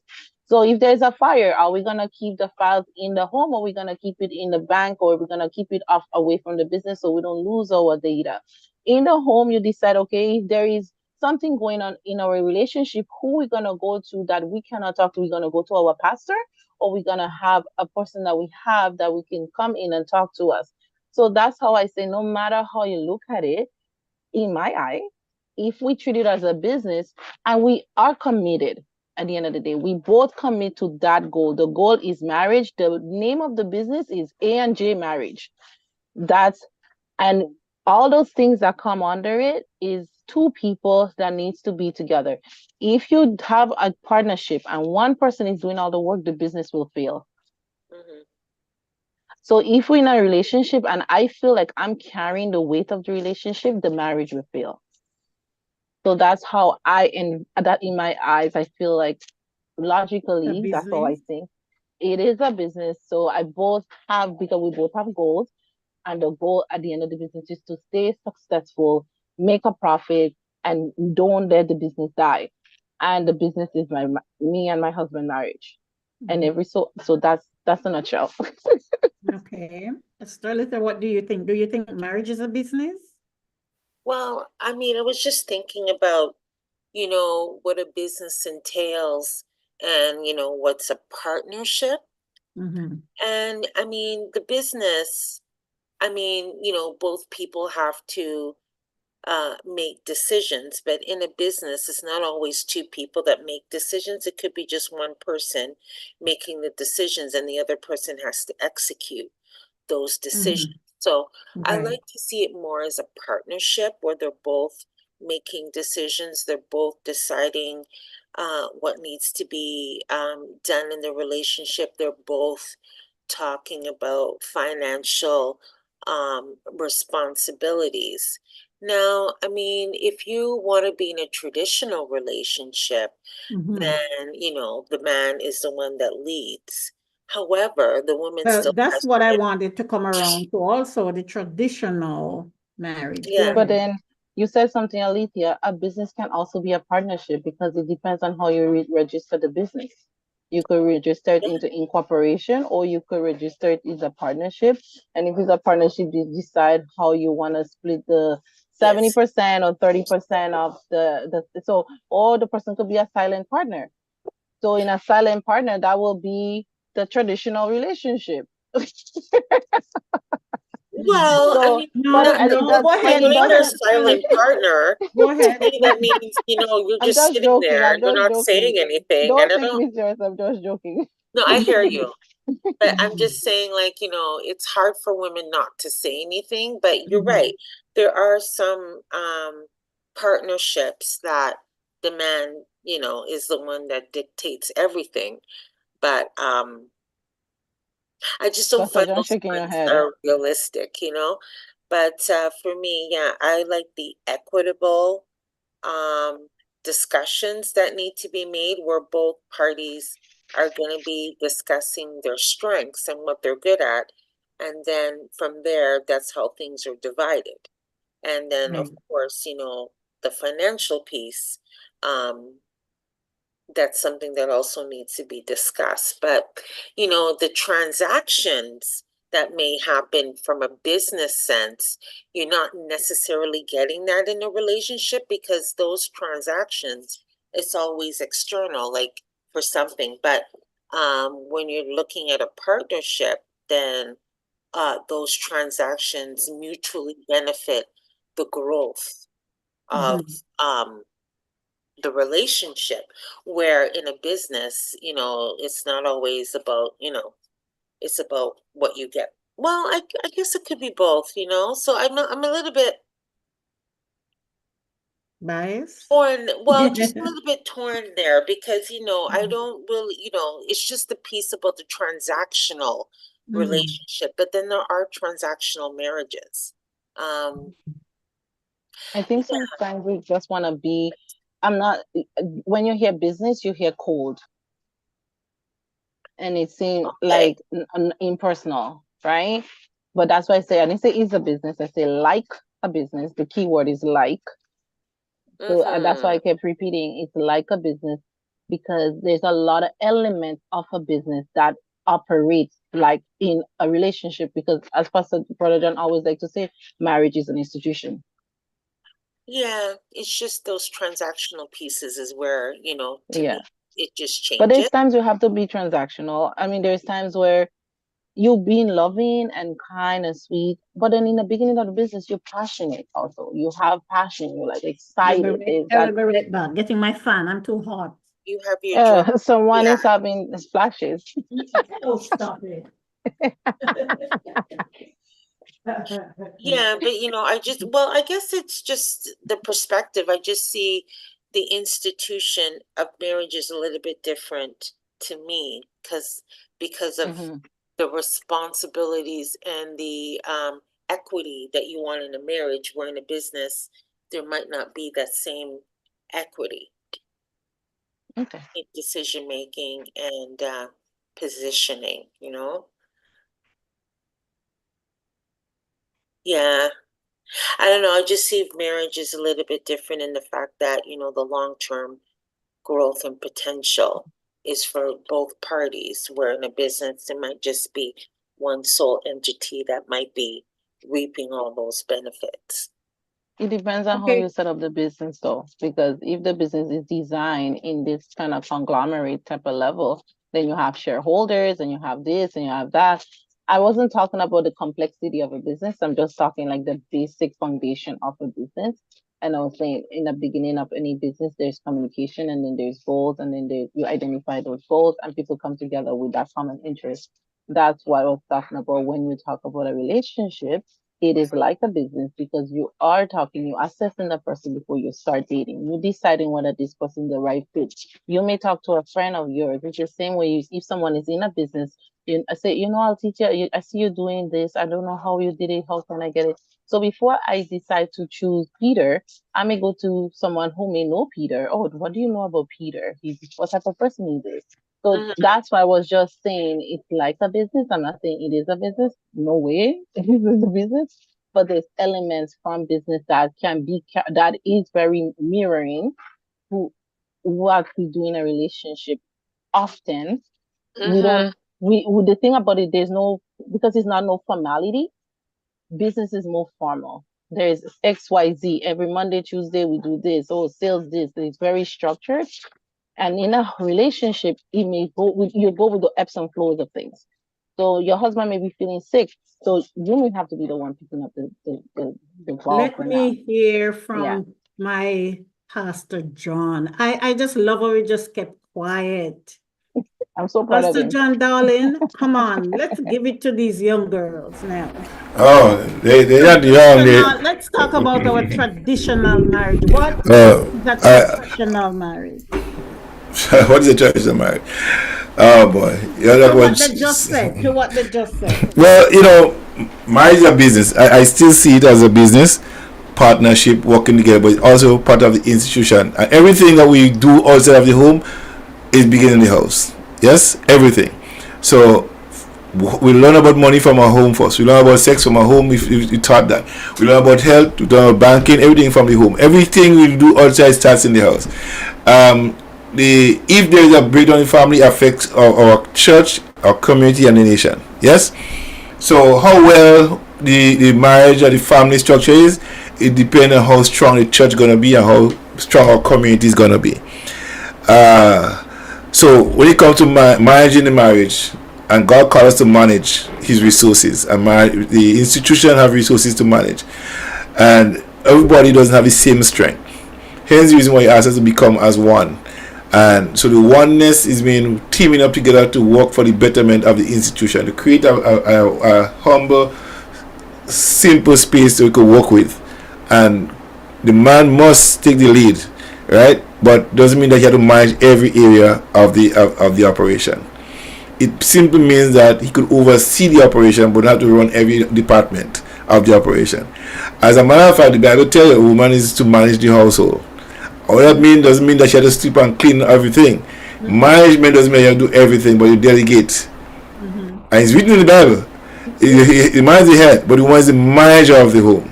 It's right there, right? So how many men can you tell that? But it'll be written there. That's what I'm saying. If they really want to run the household, let the woman manage it. He's not the manager. He's the overseer, the head. He's not the manager. We could make mess of the thing. That's why the Bible specifically say the woman is the manager. He's the head, but she's the manager. And sometimes we can have goal confusion and rule and task-oriented people don't know how to do things. They know how to do things, and some people don't know how to do things, and they want to take everything and do it together. And in marriage, a man want to do the money, you want to do the cooking, you want to do the sweeping, you want to do everything. You have to delegate in the relationship. So the strength, the person who has this greatest strength in financing, they don't do that. Person who has this strength in cleaning, that is well. Who could bake better? Bake. Who could cook? You manage the affair by making sure everybody have the roles to perform and do it right. Okay. From my experiences, every time we have make a budget, a working budget. Yes. So, for example, I always say this: budgeting is important. It's part of everything that you do. Okay, so I know Diana had to get she lashes and extensions and stuff like that. You budget that in. So she's like, "Man, I say, John, I need money from my hair." It's already in the budget. So she go and she's $50 for my hair, $150 for this. She get it. It's there. So she always say, "John, I need $150." It's in there already. So she go and she use it up. So when you do the review, if she didn't spend all, you have $50 that could add to the next month into the next 3 months to that coffers, right, for her to use. So we have to be able to budget and work the budget, and that's how you manage business. Budget? Sorry. Pardon me? I'm asking Sister Dana, Sister Alisa, do you guys do budgeting? Yes, I do. I have something that I've been using for a good while. And then I had this other small account where every 3 months that used to be my shopping account, where, if I used to love going to the US and do my shopping. So every 3 months, that's my shopping fund that would just have for myself. So yeah, I think it's so important to have those accounts. The one of the difficult things that when one person wants to sit down and budget and plan, because they come from a background where that is done, and the other person want to go back, if I come out with case Sarah kind of thing, it creates real problem, because Sarah don't work for some people. You know what I'm saying? And you want to have it written down, and this is how to do Monday, this is how to do Tuesday. Some people don't want to do that. They want to just get up in the morning and just do what they feel like doing. And you find that it's like having a tire with no traction. A smooth tire, you have a 4x4, we have a bad tires. You ain't going nowhere. You know what I mean? Yeah. So you need to have the right tires for the right gears. And if you don't have that, you just keep spinning top and more. That spinning, you can't just go wrong. Because you engage the 4x4 and the tire like a tube, it's not gonna get any traction. And a lot of times, some relationships like that. One person have the gear, they know the push in gear to go, but the other person is at the tire. They just spin, they're not going nowhere. So the car can't come out of the environment into going to the next one. And that is what, when I talk about managing, I think I do think that if you don't make sure all the things that cause the wheel to spin properly is not in place, you're mismanaging it. You know? Right. So management is the key to the marriage. It's an institution, and an institution have to be managed properly. So you have to run other business. Everything rise and fall on leadership. Everything, from your home to your church, to your prime minister, everybody. If they don't run it home, they're not in the church, they're not in the community. When they get to parliament, they'll make a mess of your country. So everything go back to how they was raised. You know something? I know that. Listen to something. The finance minister of Grenada, he came on this show one time, Brad Code, and he said he learned economics from his mother. He watched what she do, and she sent to the market how she buy, what she didn't buy, what she, everything. And he recognized that Grenada doesn't have a economic, possibly an economic mind in it at the time when he grew up. So he said to devote his life and time to study economics, right? And that's why he's one of the world best today. Still, the tops. Nobody can. I mean, there's people talking about him all the time. Books are written about him. He is an economic advisor. He is a budgeter. He know how to run money. Know how to bring system in place. He good at what he does, and that's what I'm saying. If you don't run it from home, it's a difficult thing. Because economics is really so you have scarce resources, but they don't really scarce resources. It's just lack of human ingenuity, right? And when you get a relationship with a woman have all the ideas, a man don't have nothing, is a dead man.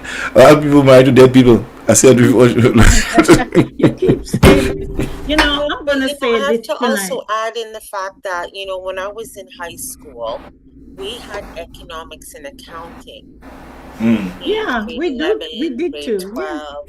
But the high school down the street from me, they didn't have those courses. So we have to also be aware that depending on the location of where we grew up, those things may not be available. So I hear you when he said he watched his mother, because a majority of us are living in single parent homes, and we're seeing somebody with one income learn how to juggle things. And it's not always realistic, because not every parent shares their financial stress with their children, right? And then you always hear, if you're not going to go to school, then get a job.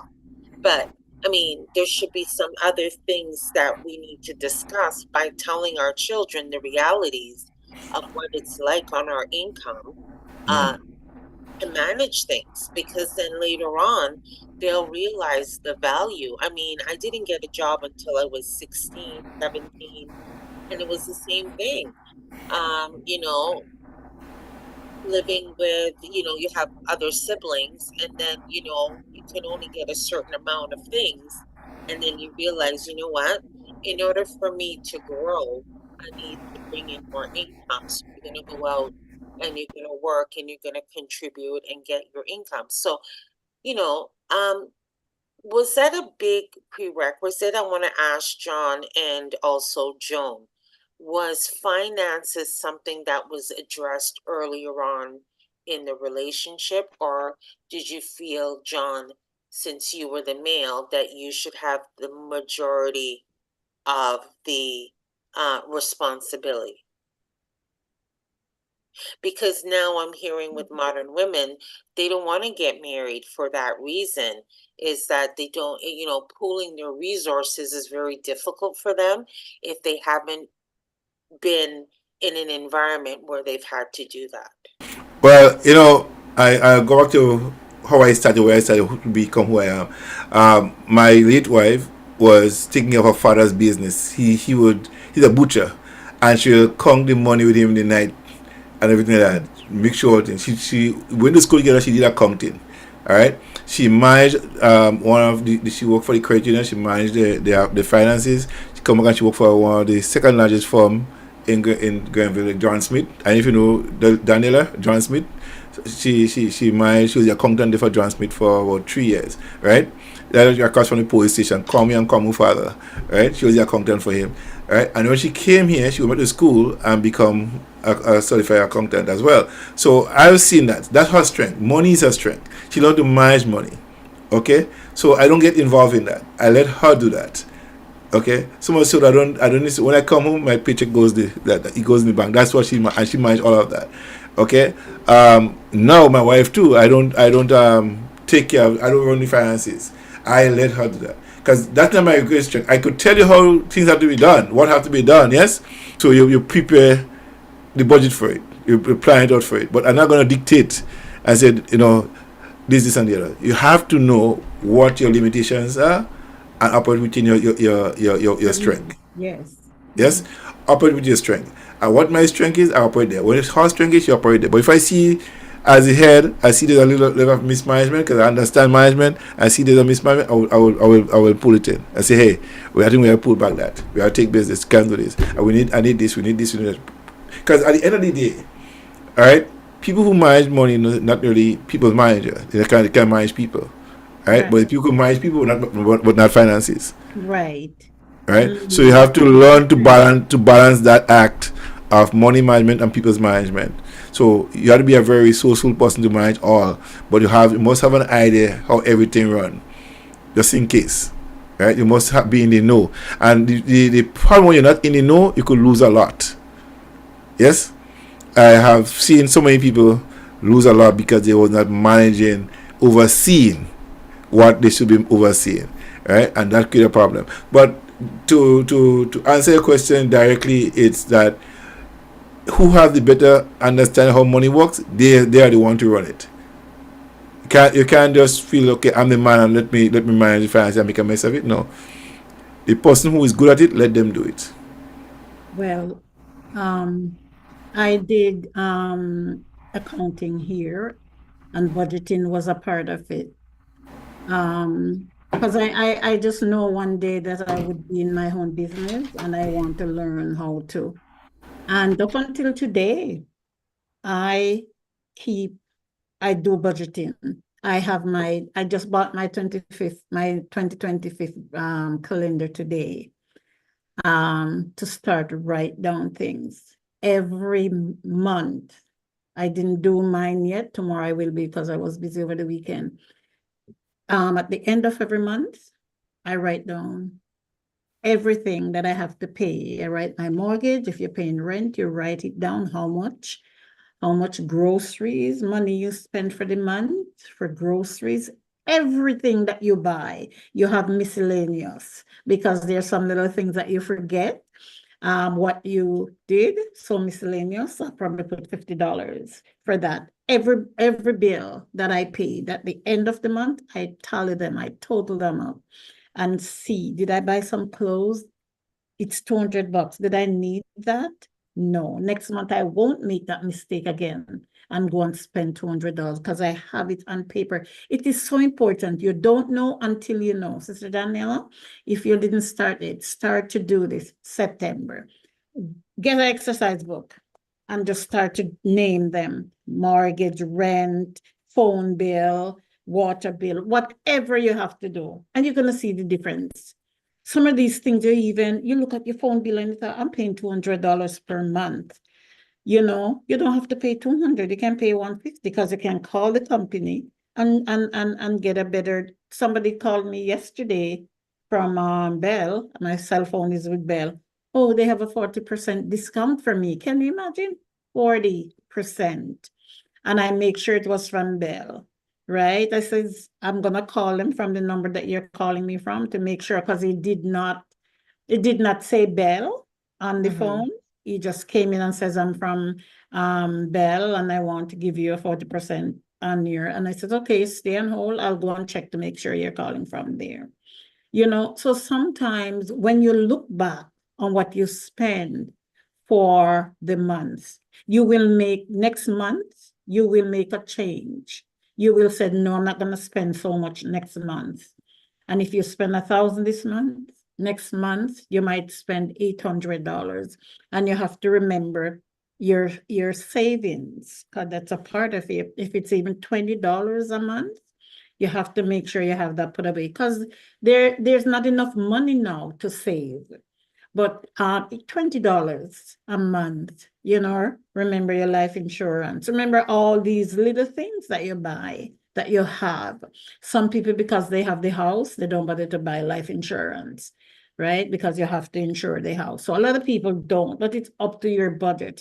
It's up to what you can do. The older you get, the more you learn about these things, right? And so it helps me. Mike is on the on Facebook listening. I don't know if he does budgeting. My husband just spent. My husband just spent. And again, because we are not in the same space, he lives in Jamaica and I live here. But he will discuss most of the things with me. I'll say give him a 95%. We discuss what we're going to do, especially with the business, right? Because whatever is coming in, I have to deal with the business from this point here from Canada. So, yeah. But when he just buy things, Mike just buy. If he sees some things and he like it, he just buy it. I will think about it before I do, because every woman like to have money. You like to have a little thing put aside. We love money. And I hate to know that I have my last $10 and go take it. I didn't know that cigarette was that expensive. I met up with somebody yesterday and they were telling me that they pay $20 a pack for one cigarette, for one pack of cigarette. Did you guys know that it was that expensive? Yeah. Danielle? Yeah, I knew. I see guys spend $14 on a small pack of cigarette. And you know something? Really? Yeah. Wow, I didn't know it was that expensive. Yeah, it's Can I tell you something? I see happened one time. I actually tried one day just to prove my point. So I didn't go to work with no lunch. I do the coffee truck for 1 month. Yeah. Do you know what it costs? Just regular for a coffee truck for a month? A week, actually, $100 a week. $20 a day. Easy. $20 a day. $20 a day in the coffee truck, right? Wow. That's $500 a month. A month. 12, 5 is 60. That's $6,000 you spend in coffee truck a month. A year. And I watch guys go to the coffee truck every day, buying pizza, buying cigarette, buying coffee, buying muffin, buying sandwiches, tea, breakfast, and dinner. Like you try to come treat and that's what they shop. And so when I did that just to see for myself, I did it. I actually did it, right? And when I look at it, I say, wow, $100 for the month. Now you take that $100 and you buy bagel, cheese, the ham in the package, and the stitches, and you make your own sandwich. You buy your juice, and you go to work with it. Cheap, far cheaper. You would be spending half. And I bake my own bread. Yeah. You do your own stuff. So buy the flour and make it bread. I'm going to work with it. When it was telling me that it's $20 for a pack of cigarette, I was like, oh yeah, that's why the king size. They buy the king size. No, he said it's the smallest pack. He said, all the brand. I saw him smoking, and they smoke a box a day. Yeah. You know, I could go and buy some chicken, some rice, and some veggie with that $20 and do some curry chicken. I have some for tomorrow. I look at my money that way.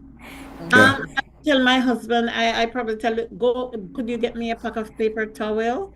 And when he comes back with the paper towel, the price that's on it, I said, Mike, you know, we could get 6 packs for this. Just for one. I almost want to tell him to bring it back. Like, he doesn't look at the price. He just go and pick it up, pick up a paper towel. Me now, or us as ladies, we're looking at the different price. We're looking at the price. Just go pick up, Mike, you paid this money for... No way.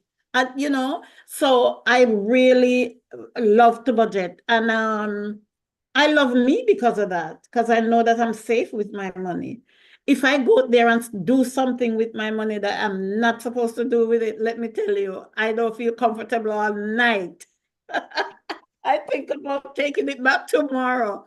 I have to be comfortable spending my money because I love to see money somewhere for emergency, you know? So some things that we buy, we don't need it. You know, look at clothes. Look how much clothes we have. I have closet and closet and closet and closet. Give away.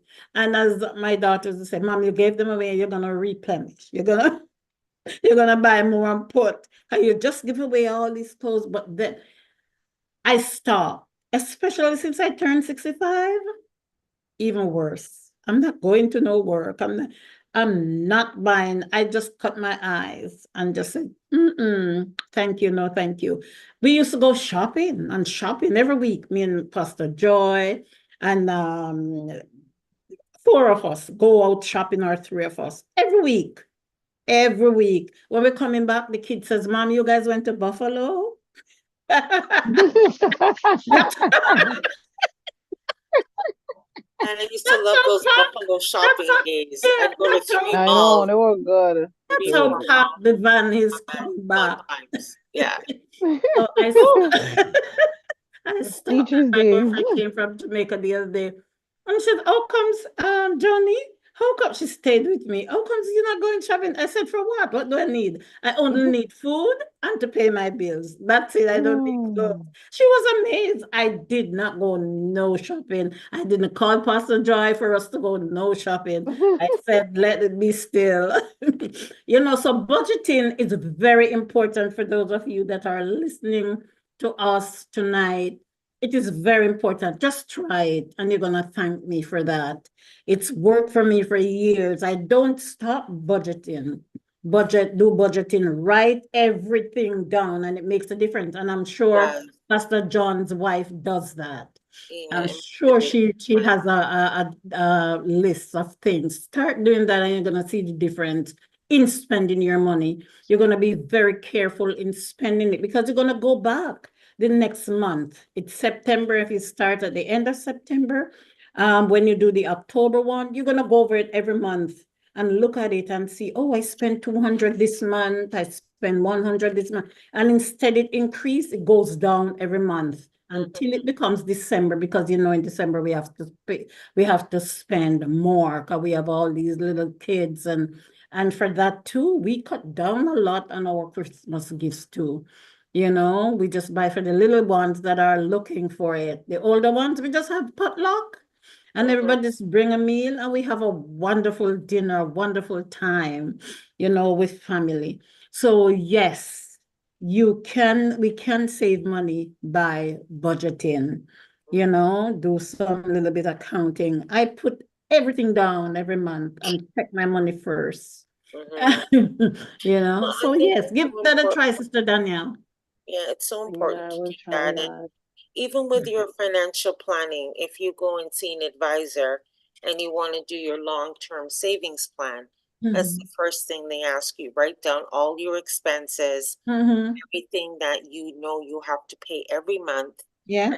Your miscellaneous and on and so forth. And that's where the mindfulness comes in, when you start looking at what's really going out. And now they have that attached to your bank accounts, where you'll have an insight, it's called, and it will tell you spent so much this month. Yeah, and this is where you spent a lot in personal goods or toiletries or restaurants. Right. And it tells you automatically, hey, I noticed that your spending is a little bit different, or you have more going out than you have coming in.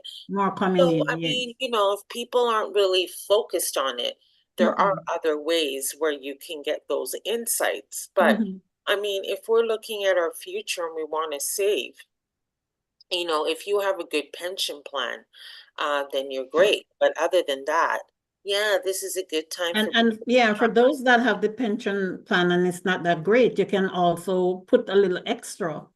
You can tell them to take a little bit extra for your pension, to place on your pension, and even $20 more a month will help. That's what I did. Yeah, and I did put $20 more on my pension, and it works. It works. I must talking about that. I must also say to people who you're saying that, and that is all well and good. But if you start working in Canada when you're 44, your pension check will be the very best one. You know what I mean? If you enter the system, if you enter the system, all right, for government paying pension at age 40, 44, your pension will be a very big one. Okay. If you enter the system, work in the system on the books at age 40, 44, your pension wouldn't be a very big one. It would not. It would not. Okay. I didn't know it would not. Yeah, it would not be a very big one. Because you will not be contributing enough. I mean, think about it. 40 what you say? 45? At 40, 44. At 45, you start working in the system. You come in Canada and start working. Years to go to. Yeah, but you're not, Sister Joan, I'm telling you, you will not be getting more than $500. All depends on the job you do and the money you're making. Well, that's what I was going to say. It depends on the job that you Job. do. So yeah, so in that 44, 45, your pension check wouldn't be more than wouldn't be if you're making at the time when you started around $12 an hour, right? And now your 6,000 hours contribution, whatever, to qualify in certain areas, you would not be making more than $500 a month in retirement. Right. Well, it depends, as you said, on where you're Yeah, working. yeah. But the average Canadian wasn't making $25 an hour and 20, 30 years ago. You understand? So you're not going to be making $500. I started working with the city, started making $15 an hour when Right. I first started my first. Okay. Right. So is But the pension plan based on the amount of hours that you put in? yeah, hours time. The amount Yeah. of years, sorry? The Yes, amount and of hours. Yes, with hours. Yeah. Because so what they call the 40-40 plan, right? So you work for 40 years or 44 hours, 40 hours, 40 years, right? So you enter the system at least 25 years, start working at 25 already. Some people work at 25 at 18, right? So you when you retire, get 2/3 less than what you was making when you was working. Yeah, it depends on Okay. your plan. Yeah. And I don't have it here with me, but I have a breakdown of who would be wealthy. True. I haven't worked Yeah. on it yet. Who would be wealthy at age 65? I just said you can contribute to it too. Yeah, you could, but The thing about it, a lot of people don't know, because I have friends who, now that they're retired, they're not getting a pension, they're not getting a company pension. And so they're saying, we're so glad we didn't have a house to be paying mortgage, because remember, the other ones they're getting is like $1,300 with both the CPP and the security pension. Yeah. $1,300. There's no company pension. Can you imagine? And so I'm encouraging those that are listening to us tonight on the show. We'll leave from one thing to the next, but that's okay. It's good things we're talking about. Contribute to it. Contribute to your company pension. Call Homers, whoever, and get information. You know, I've been talking to a lot of people. Even a 65-year-old lady phoned me 2 months ago, and a lot of things I've been asking her. She doesn't know. 65 and she's in Canada over 30 years. I thought, what happened? You have children and you don't know these little things because we don't take time to go online and look things up or ask questions. All we do is on phone and Facebook and TikTok and all these things that creating all the excitement that's taking up our time. Instead of phone your counselor, phone whoever around you and ask question, go to their office, go sit down with question and make an appointment and go and ask them, because a lot of people are hurting now. You know, they didn't have these things and they did not know that they could contribute it when they were working. Yeah. You know? It's very important. It's very true. And there's so many jobs out there right now, especially if you're doing manufacturing, that doesn't pay much contribution or you don't, environment benefits. So we have to really look at that. And I don't know if I sent you the article, Joan, but I know I sent it to John. I don't know if I sent it to you, Daniela, but they were saying that the average age in our Black community for our yearly salary is less than $50,000. Yeah, $40,000. I believe that. And I'll send you the article. And it's just so alarming to me. And I remember sending it to someone, and I'm like, you know, we really have to look at partnerships if we're going to be. Because, you know, I'm just saying it's going to be hard to survive on a single income. It really is. Of course. And it is. Especially when you get older, because if you, like you said, if it's just the old age security, you don't get that if you're married. You only get that if you're a single person. So that's why there's a lot of separations that happen in the later years. Because, you know, if you and your husband weren't making a solid income and there was no retirement plan, then it's better to separate. I hate to say this, but it's better to on claim. paper. Separate. Claiming is the claiming. Yeah, separate but equal. Yeah. You claim So we differently, really and have then to you look at that. say, It's either you're going to be making more money, Mm. have a business on the side, which I think we should all start looking at having businesses. But then if you don't have children, there has to be somewhere to put that tax so you could save some taxes and go into a lower tax bracket. Because You see what happened Mm. if you're married? Sometimes it creates problem. If you're single, sometimes it's create problem in this government system. You have to know what to do, how to do it. You know, turning 65, I had to do a lot of changes to all my plans as I'm married. And I just received a letter that I'm not gonna get one of my benefits that I used to get because I have to set things differently. I have to change things. I'm 65, married, before I claim single because Michael isn't here. So it's different. But now, the amount of things that I had was to get from there just to give in to my job, turning 65. It's a lot of problems, a lot of confusion. And then they take away things. Instead, you're getting more. They're taking away from you because husband and wife are supposed to be responsible for each other. The government don't have enough money to circulate to pay us, so they squeeze everybody. Yeah. And I read too that after a certain age, you won't be covered at your job for WSIB. But the reality is, some of us have to work past 65. And imagine getting hurt at work and your work is saying, I'm sorry, we can't cover you. Cover you? Yeah.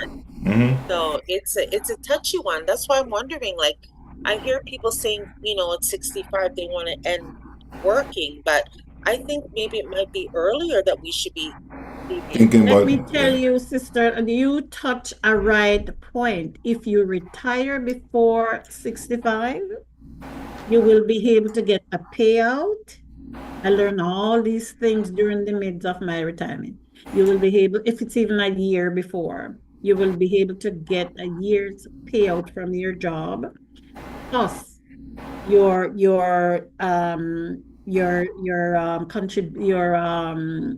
company pension that you're getting from OMERS, wherever you get it from.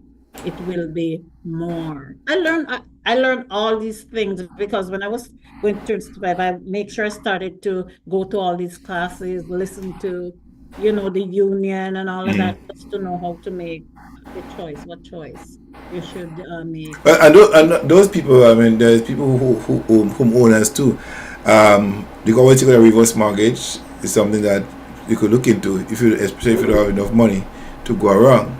They pay to live in the house, and if you die and they sell it, also pay them back what you use, right? So that's another option. Your home. Yeah. As you said, they will fix it up. You have to live in the house, I think, 10 years. Yeah. If you sell, then you pay them back. You pay them back the money. Right. Once you live in there, you don't pay. So many things, but we just have to know where to go, and we're still on good topic talking on these because a lot of people need to know these things, how to really the system is there for everybody, but is how do you work the system? Do you know how to work the system for it to work for you? A lot of us don't know, right? But there are so many things out there, and that's why it's important to have those sessions in the church and the community centers and the library, to do those things, because that way person get information that is critical to their existence. Because the truth about it is 95% of us live in economic and occupational slavery.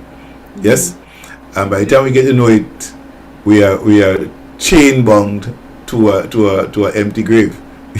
You know what I mean? Waiting for us there. But one of the joy I think that one possesses is to know that, I think you said to me, your husband, that he buys, he don't look at the cash side, you look at what he want and you get what he want. People with money, a lot of people with money, I heard Ron Goldman said, when you go to the restaurant, you don't care about the price, you want the good food. Because you have the money, you could pay for the good food. When you don't have the money, you don't pay for the good food. You're looking to cut the price for the cheapest to get to go with, you know what I mean? So money makes a difference. That be the case, Pastor John. You know why I said that? My friend that comes here, every so often. She works with one of the richest people in St. Clair, and she said they only have 2 bed sheets, one on the bed and one in the washing machine. They don't buy. They don't have 6 like me and you who have 6. I have some still into a pattern. Yeah, that's what I'm saying. That's the few, but the majority don't do that.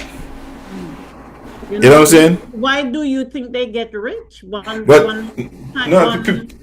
rich by trying to save money. They get good investment and they manage the money. Right. Why do you think we get rich? After a while, Sister Joan, I'm telling you something. When rich people when they really get rich, the things don't matter to them anymore. They don't need they need 5 and 6. Some of them. They don't think they need all that anymore. And so a guy have in his youth, he want to buy. You get to the movies and you making plenty money. You have 5, 6 cars, 3 bikes, all kind of stuff, and most of them trying to fill a void. Yes, and when that fill, they still not happy. So they have the 5 cars, the 12 bedroom houses, they have the big swimming pool in the back, still not happy. So at the end of the day, why do you have all that? Why do all that for? I can't drive all of them. I still do that. People, I have a lot of friends that have all of these things, but they are still not happy on the inside. You know, Robin Williams, we love Mrs. Doubtfire.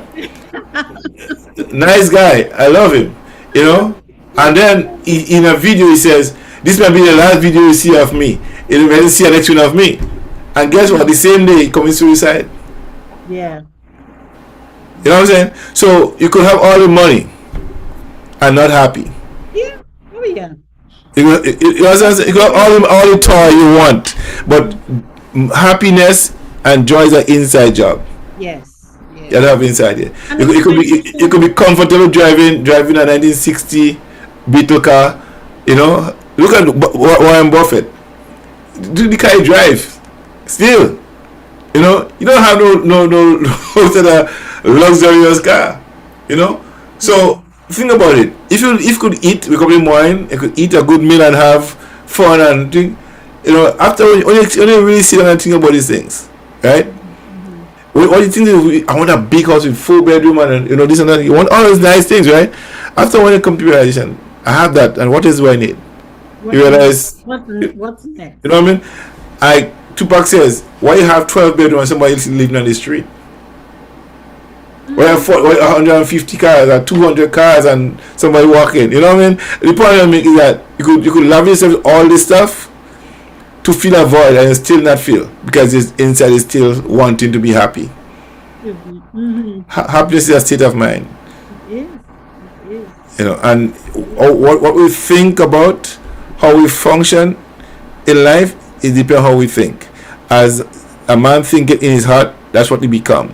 A lot of times you attract the people that you think like, you attract the things that you want, because that's who you are. You're thinking and you're becoming those stuff.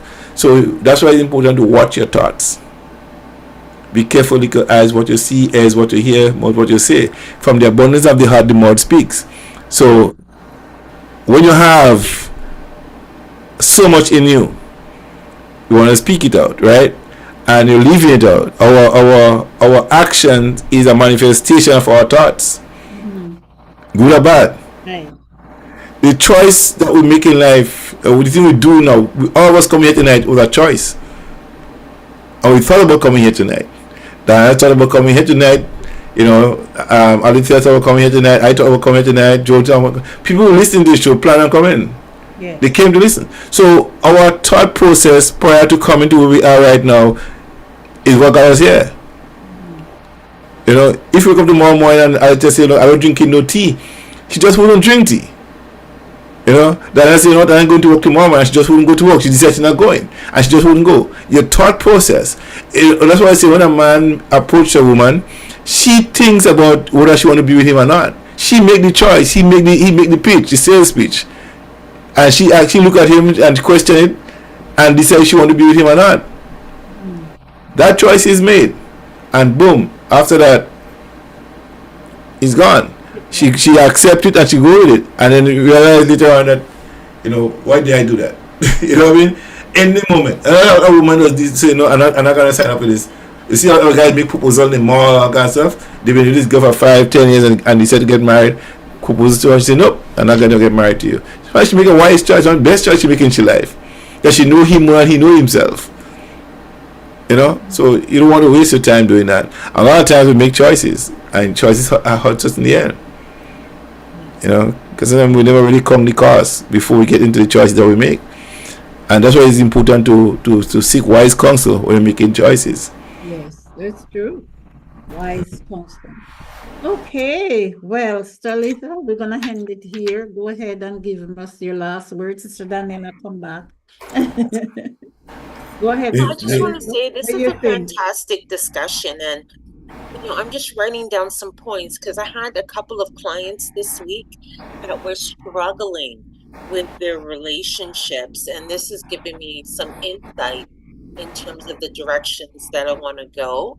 And that was it. I was asking my client, are you asking the right questions to get the answers that you need to maintain this relationship? So you gave me some good insight today. So I'm going to be exploring some of those things that we talked about, especially about the partnership and what they understand about being in a partnership and what they are looking for. As there seems to be some confusion there. And I think it's so important to continue these discussions. Have your group of people that you can invite in, but then, there's this old adage that keeps on coming up, right? That single people should have no business in married people's affairs. And, I hear what Danielle is saying. If your friend, that individual, confided in you before, then that shouldn't change if they're married or not. However, we want to be around good counsel and people that can actually support us in all areas of our life. So sometimes if you're not getting what you need, you might need to seek that elsewhere. And that's where I come in. That's where Joan comes in. That's where John comes in. You might need to just look for a different level of experience. But I hear you. I think all advice is good advice if it's done with good intention. Right. Go ahead, Sister Danielle. I'm a little bit tired, guys. I had a long week.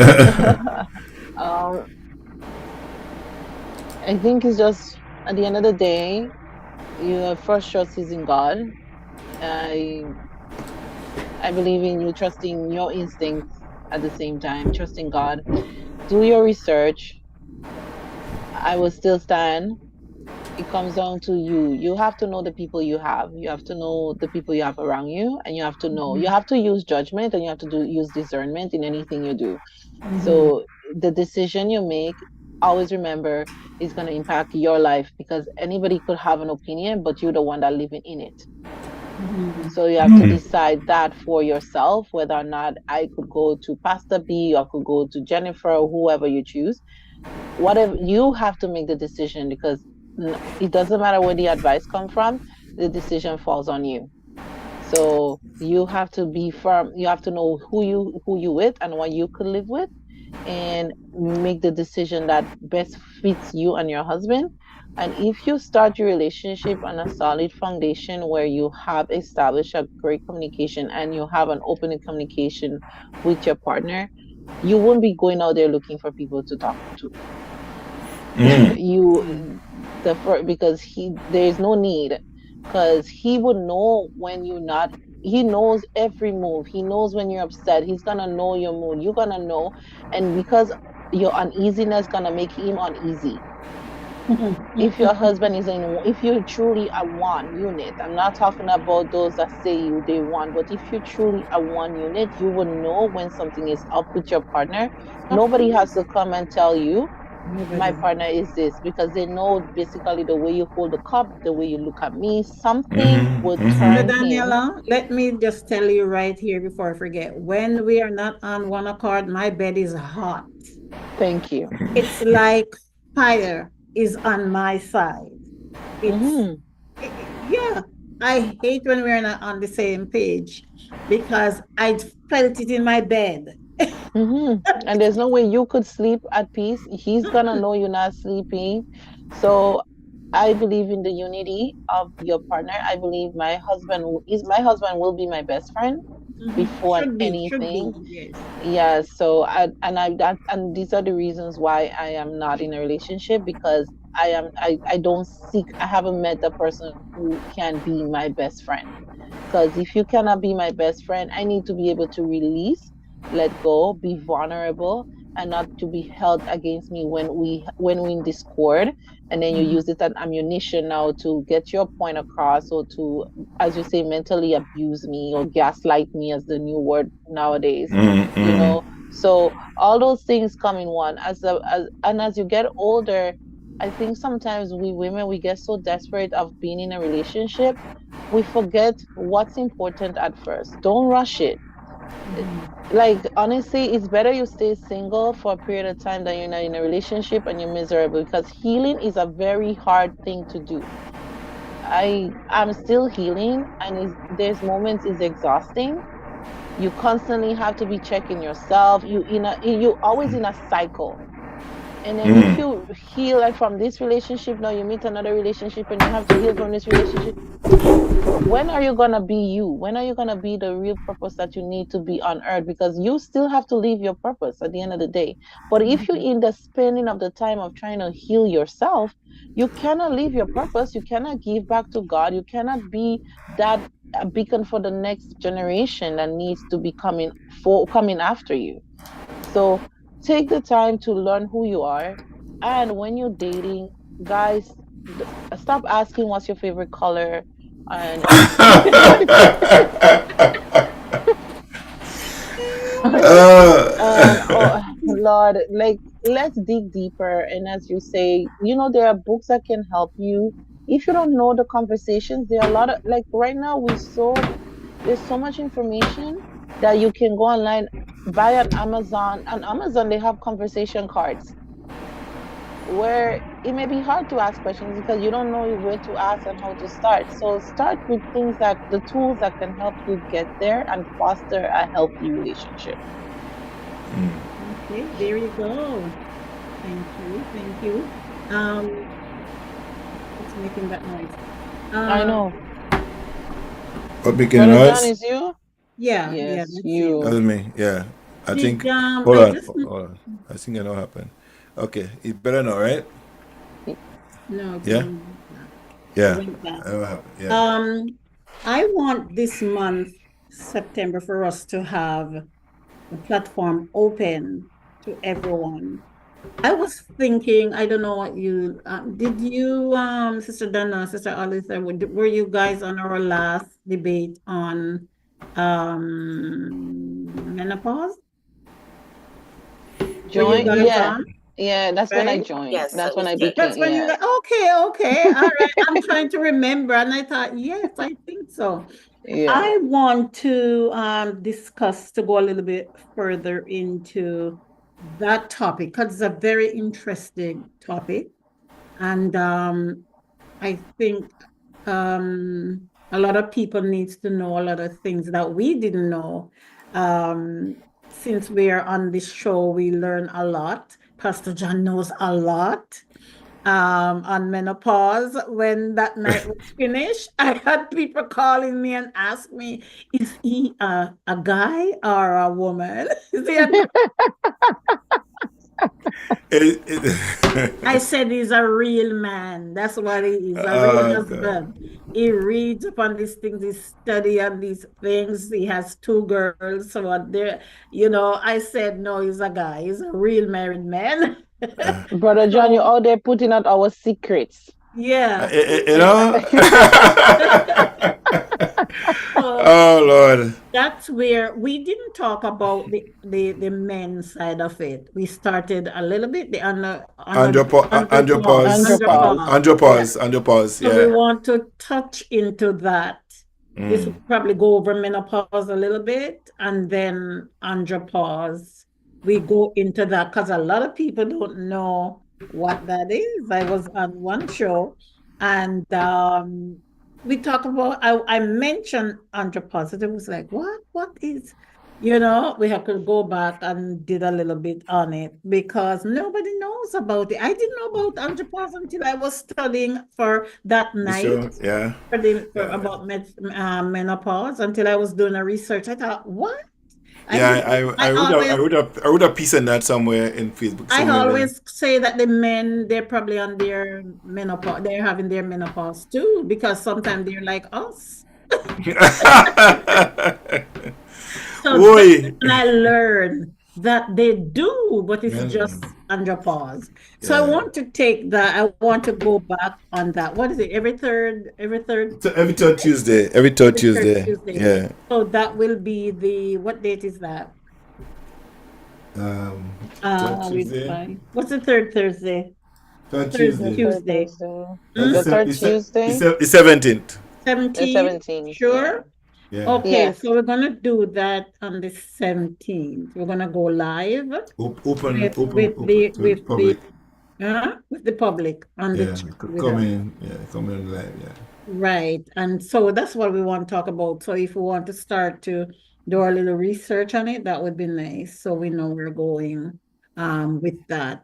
And that's another thing too, right? Because if you're having that and people coming in, I will set you up to Ollie so they know that they have to get proper lighting for the background and keep it clean and nice. So you come, because when you come into, like, you know, one of the things, the very people who come and they don't come with the lighting, and they don't want to put up they don't want to put the picture. They say they get called to CNN.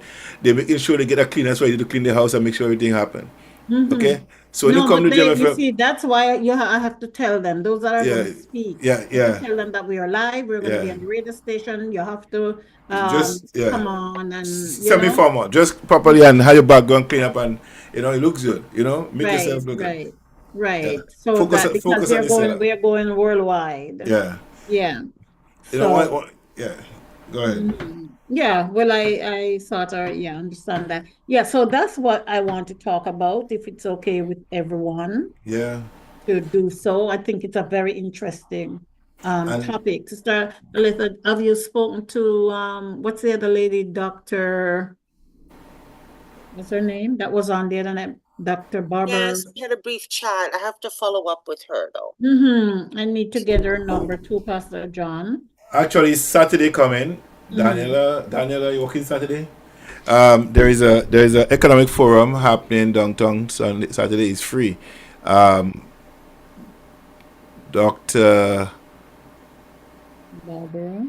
What's his name? Let me pull it up here. There's an economic forum taking place on Saturday morning downtown, and everybody's invited to come out to it. It's helping. No family should be left behind. The whole mission is to get every family to start a business. So if you want to get a business, come on down to the session Saturday morning. It's at 100 Bay Street, City Hall. They want you to become. It's gonna be at City Hall. Yes, and let me see, Pastor brother. What's his name? Let's put it up here somewhere. I have the picture somewhere. He's I interviewed him on Saturday and Monday morning. Yesterday morning I interviewed him, and they opened a bank in African bank in the Caribbean, in Barbados to be exact, to assist persons to get loans and stuff like that. And if you have a business, you want to start a business, they will help you to study business. They will help you to do all the things that you need to do to get the business off the ground. So they will help you study business. If there's a franchise you want to buy, they will help you to get the franchise. They want to empower black people. So they're starting to give assistance to black families, individuals who want to start business, who have business, could improve on it to increase the economic power.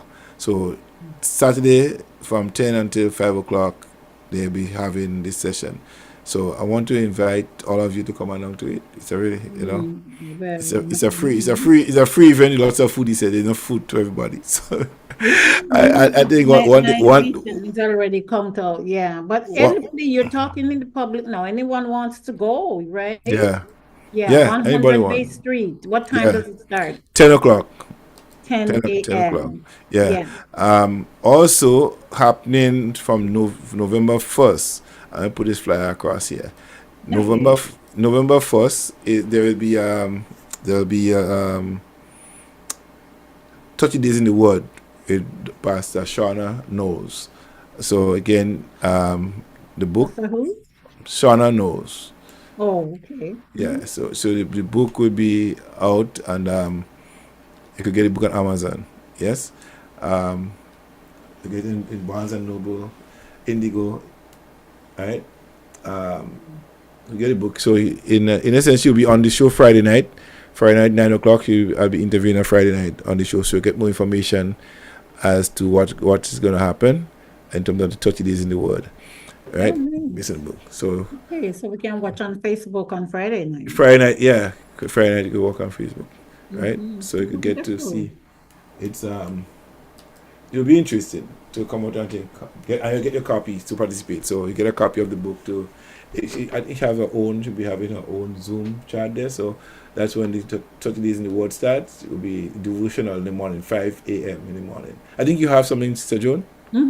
Yeah, we have permitting, okay. But for those who could do it, right? Start your morning. When is the prayer meeting? It starts on the first day of November. 30 days in the Word. So it's happening November 1st to the 30th. Daily devotional. Yeah. Then with Pastor with Arthur Shauna Knowles. So not Pastor, but Arthur Shauna Knowles. Right? So nice, beautiful. So 30 Days in the Word. It's what you want to get and be part of that whole. Amen. All right. Yeah. Well, we have come to the end of tonight's show.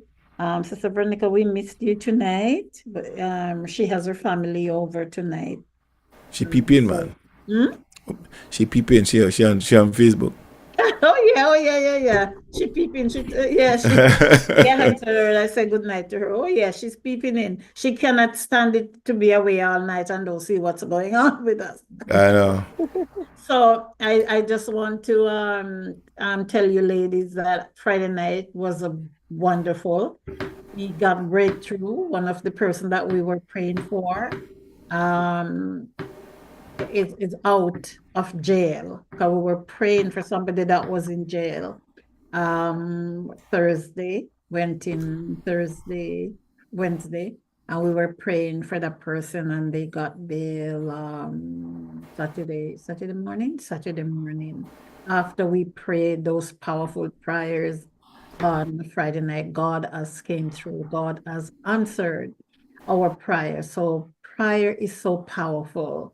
You know, I was telling Pastor John, I don't care what nobody wants to say. Prayer is the thing that's taking me through life and my family, because when we pray, things happen. I have to big up my God. I'm not bigging up myself. I'm bigging up my God, the God that I trust and the God that I know, you know, who always come through for us. And I'm just encouraging those, you know, that are going through to don't give up on prayer. Continue to pray. If you even have to write your prayer down and pray it every night, God will still answer it, because he's still answering prayers. So please go ahead. You don't have to be a Christian to pray. I always tell people that. You don't have to be a Christian to pray. I used to pray before I became a Christian. I used to participate in the churches with my children, and I wasn't a Christian. But my daughter, Nicola, same one who was selling the book the other day, she prayed me through. My daughter prayed me through to be a Christian.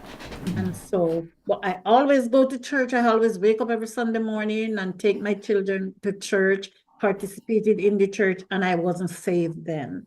But so that's why I'm telling that I know that God is real and he will come through for you too. So I just want to say thank you very much to our viewers tonight.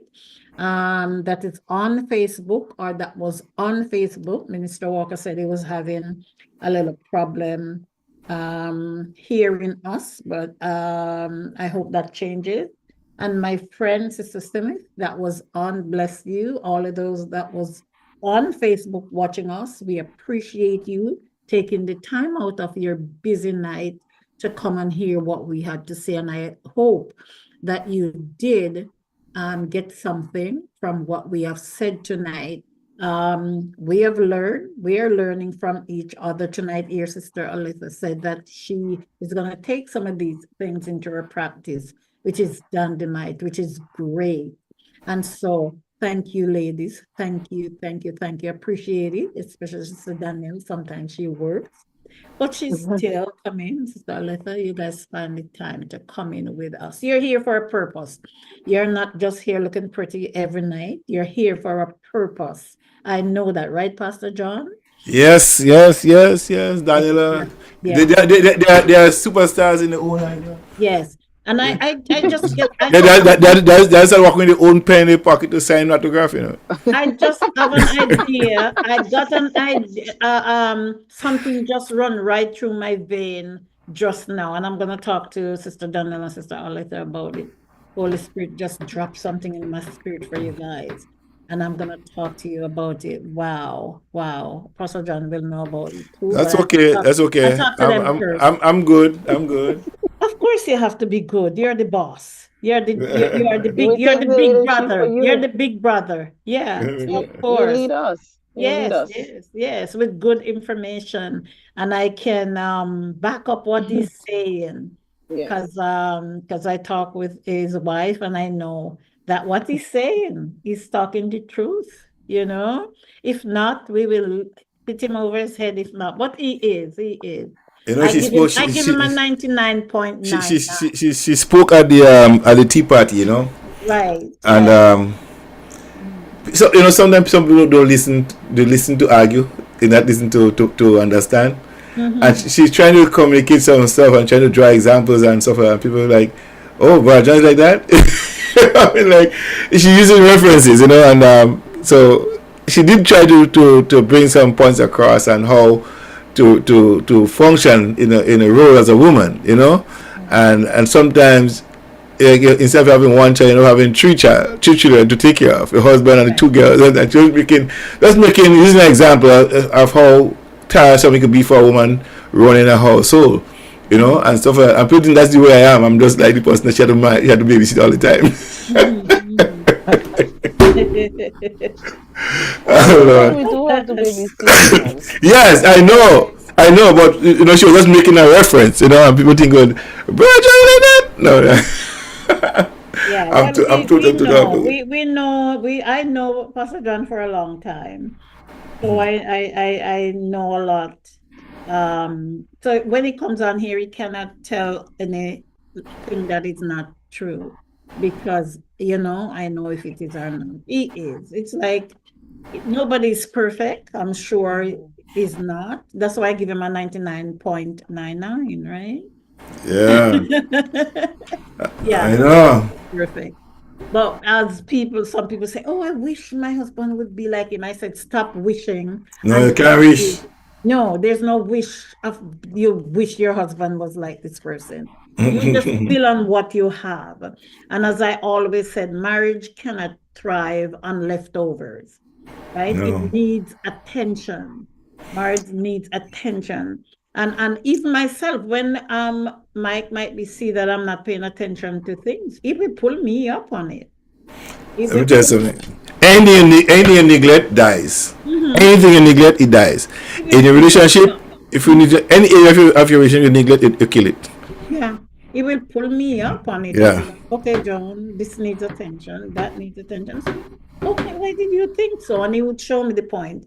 And so you have to listen to each other. You have to listen to each other, you know? Yeah. This marriage is built on teamwork, right? Teamwork made the dream work. Right. Admiration and a lot of love. You know, really a lot of love. A good marriage is something you make, not something you find. So tonight, I just want to encourage us to keep making it.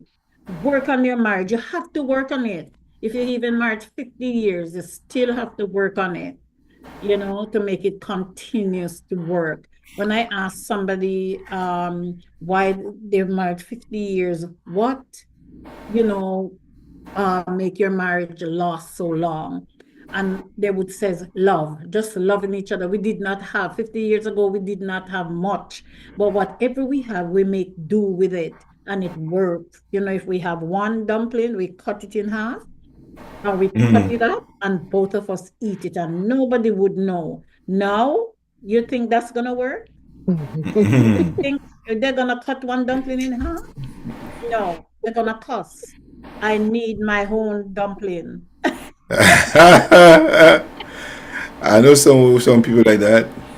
I need my own plate. I don't need, woman is gonna say that because we became too independent, right? And dependent. Well, I think don't need any husband to function these days.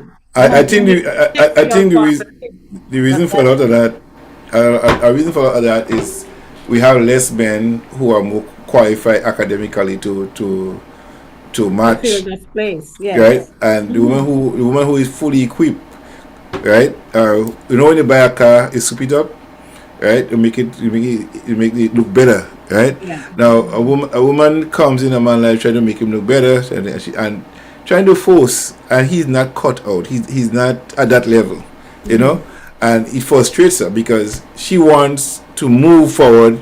She came with all the energy, all the intellect, well built in, just cater to you, and you have nothing.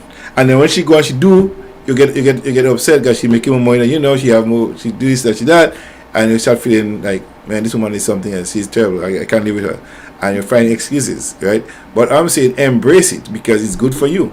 That's why she's called your helpmate, And sometimes you have to be. And I think when men have nothing going, and they want to have everything going, they feel threatened by that, saying, "Oh, she's." And I think sometimes they con this phrase, the powerful black woman. No.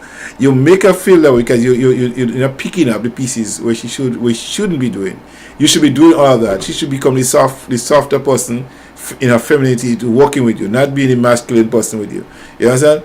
Because I don't know if you know about this. Heard this phrase before. Is two male crab can't live in the same hole.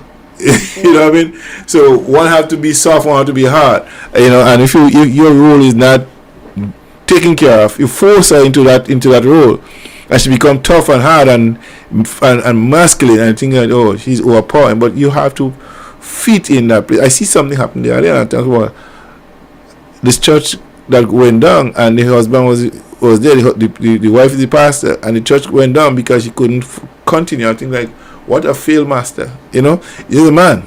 You should take up the mantle there. You should take it up and run it and keep it going.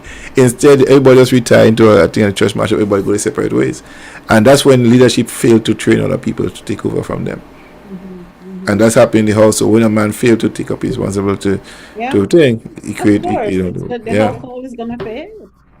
Yeah. Fail. You as a husband in the home or whatever your standard, you're supposed to take up the responsibility of help to lay the rules. Especially kids, especially when you have children that I'll put it this way, a blended family. It's not easy because sometimes the rules don't set down the right way. Right. Then one feels less of a lesser person in the home.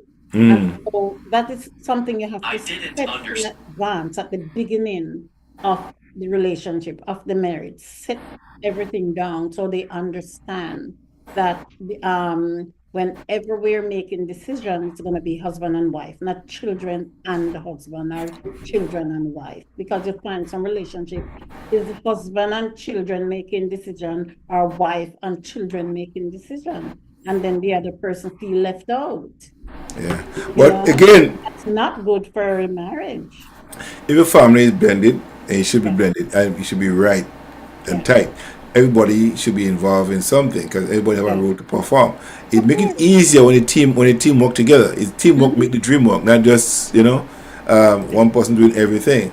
When you have a team and the team could work together to bring out the result that you want, then everybody wins. Everybody wins. Everybody wins. Everybody wins. So I see who's Joy Watson. That's you? Joy? Watson? That was you? That's Pastor Joy. Oh. Is she on?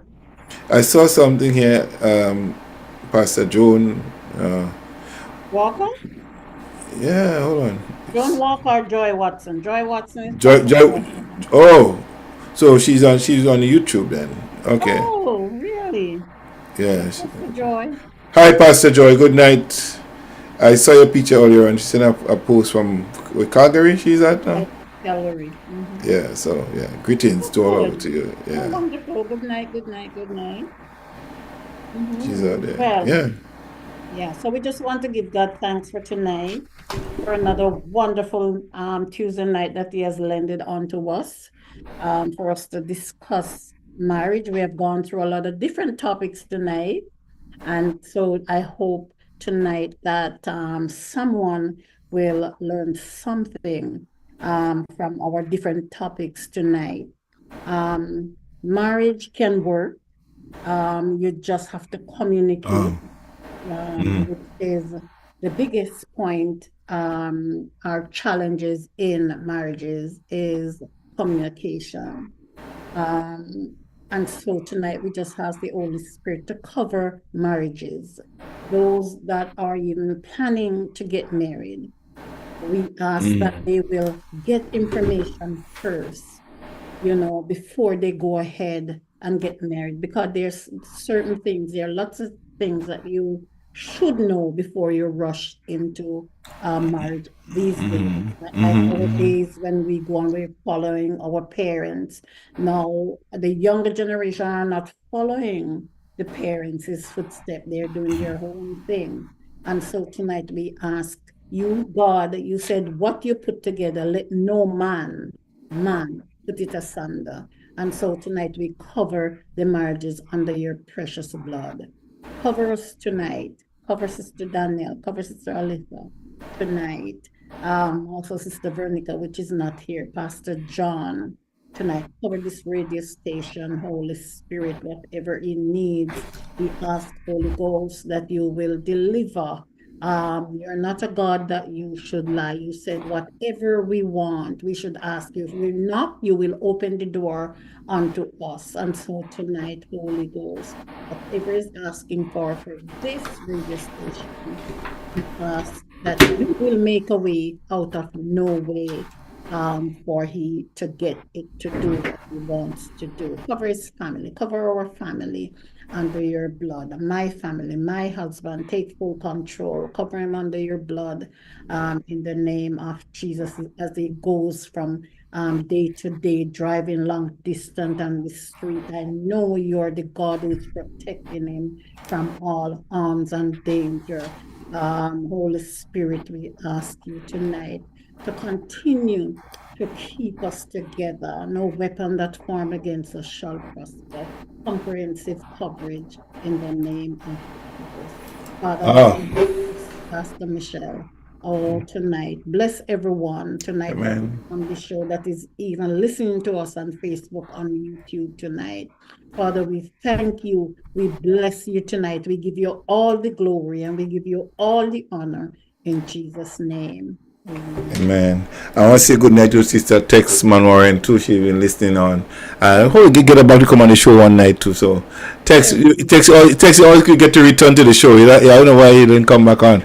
You could always come back in the show tonight. Next time, anytime. Come on anytime. Just pop up. All right. Yeah, Tex Manwaring. She's the Solomon baby. All right. Pastor Dexter Gilliam. Good night, Pastor Dexter. Good night to you too as well. And the many people who joined earlier on and left. Good night to you. And yeah, so don't forget Saturday Friday night is Pastor Arthur Shauna Knows. So it's Friday night. And then next Friday night, Living the Dream show returns with John Callis and Daniela James. That's the back here next Friday night. Not this Friday coming. Next Friday night. Put it in the calendar. So we're talking positive stuff back then. Back. Yeah. Daniela getting his stuff together for that, and yeah, we'll be having a wonderful time right here on Gem FM. And don't forget, those of you in Toronto, again, Gem FM Christmas dinner and award ceremony starts. It's happening on November 30th. Yes, that's this Saturday. Also on the 14th. The conference, Bye guys. Yes. Bye. Good night. Second annual church conference. Good night. Bye. Let's make any public announcement.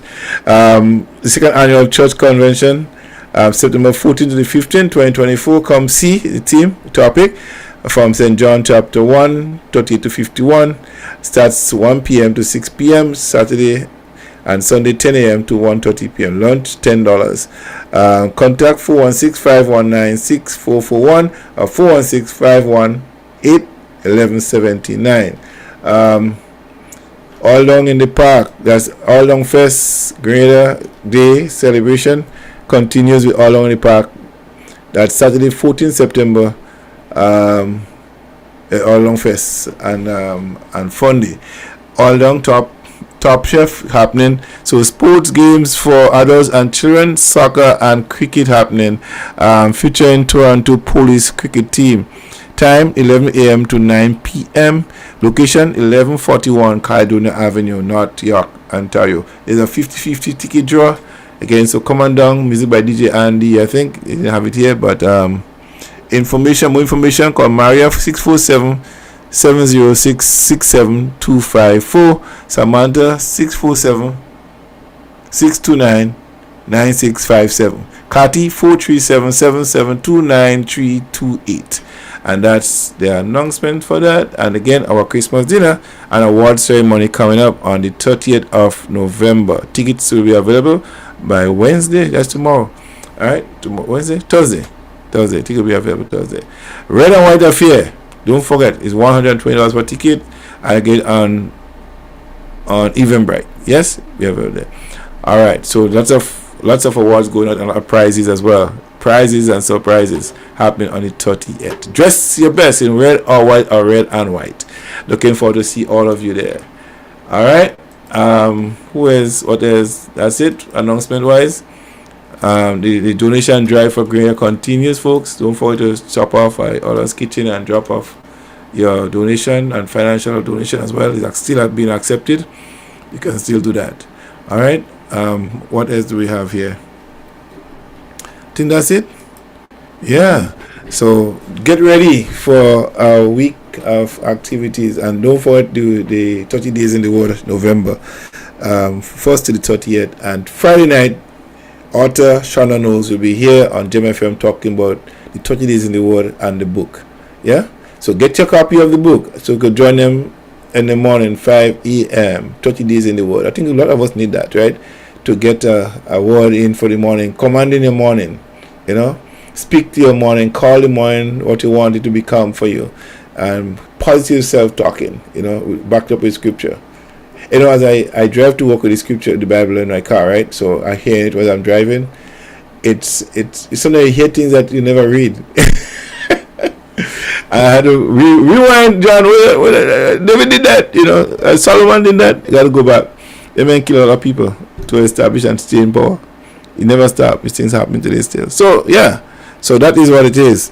So, ladies and gentlemen, you know, again, tonight was a wonderful night. I enjoyed it. I know Alithia always taking notes. She always in class, and Daniela always in class, and so that's the two celebrities people always talk about. Oh yeah, that's them, Daniela and Alithia. Yeah. So yeah, have a good night. We need to go in Grenada and do a what's it called? A tour. A tour. Yeah. Anytime you're ready, I'm ready. See, You know, there you go. Grenada, and we do we go and do a tour, and we have real people come in. We charge them to show up. Hold on, guys. Let me cut this show off here. Let's stop this show. Yo, John.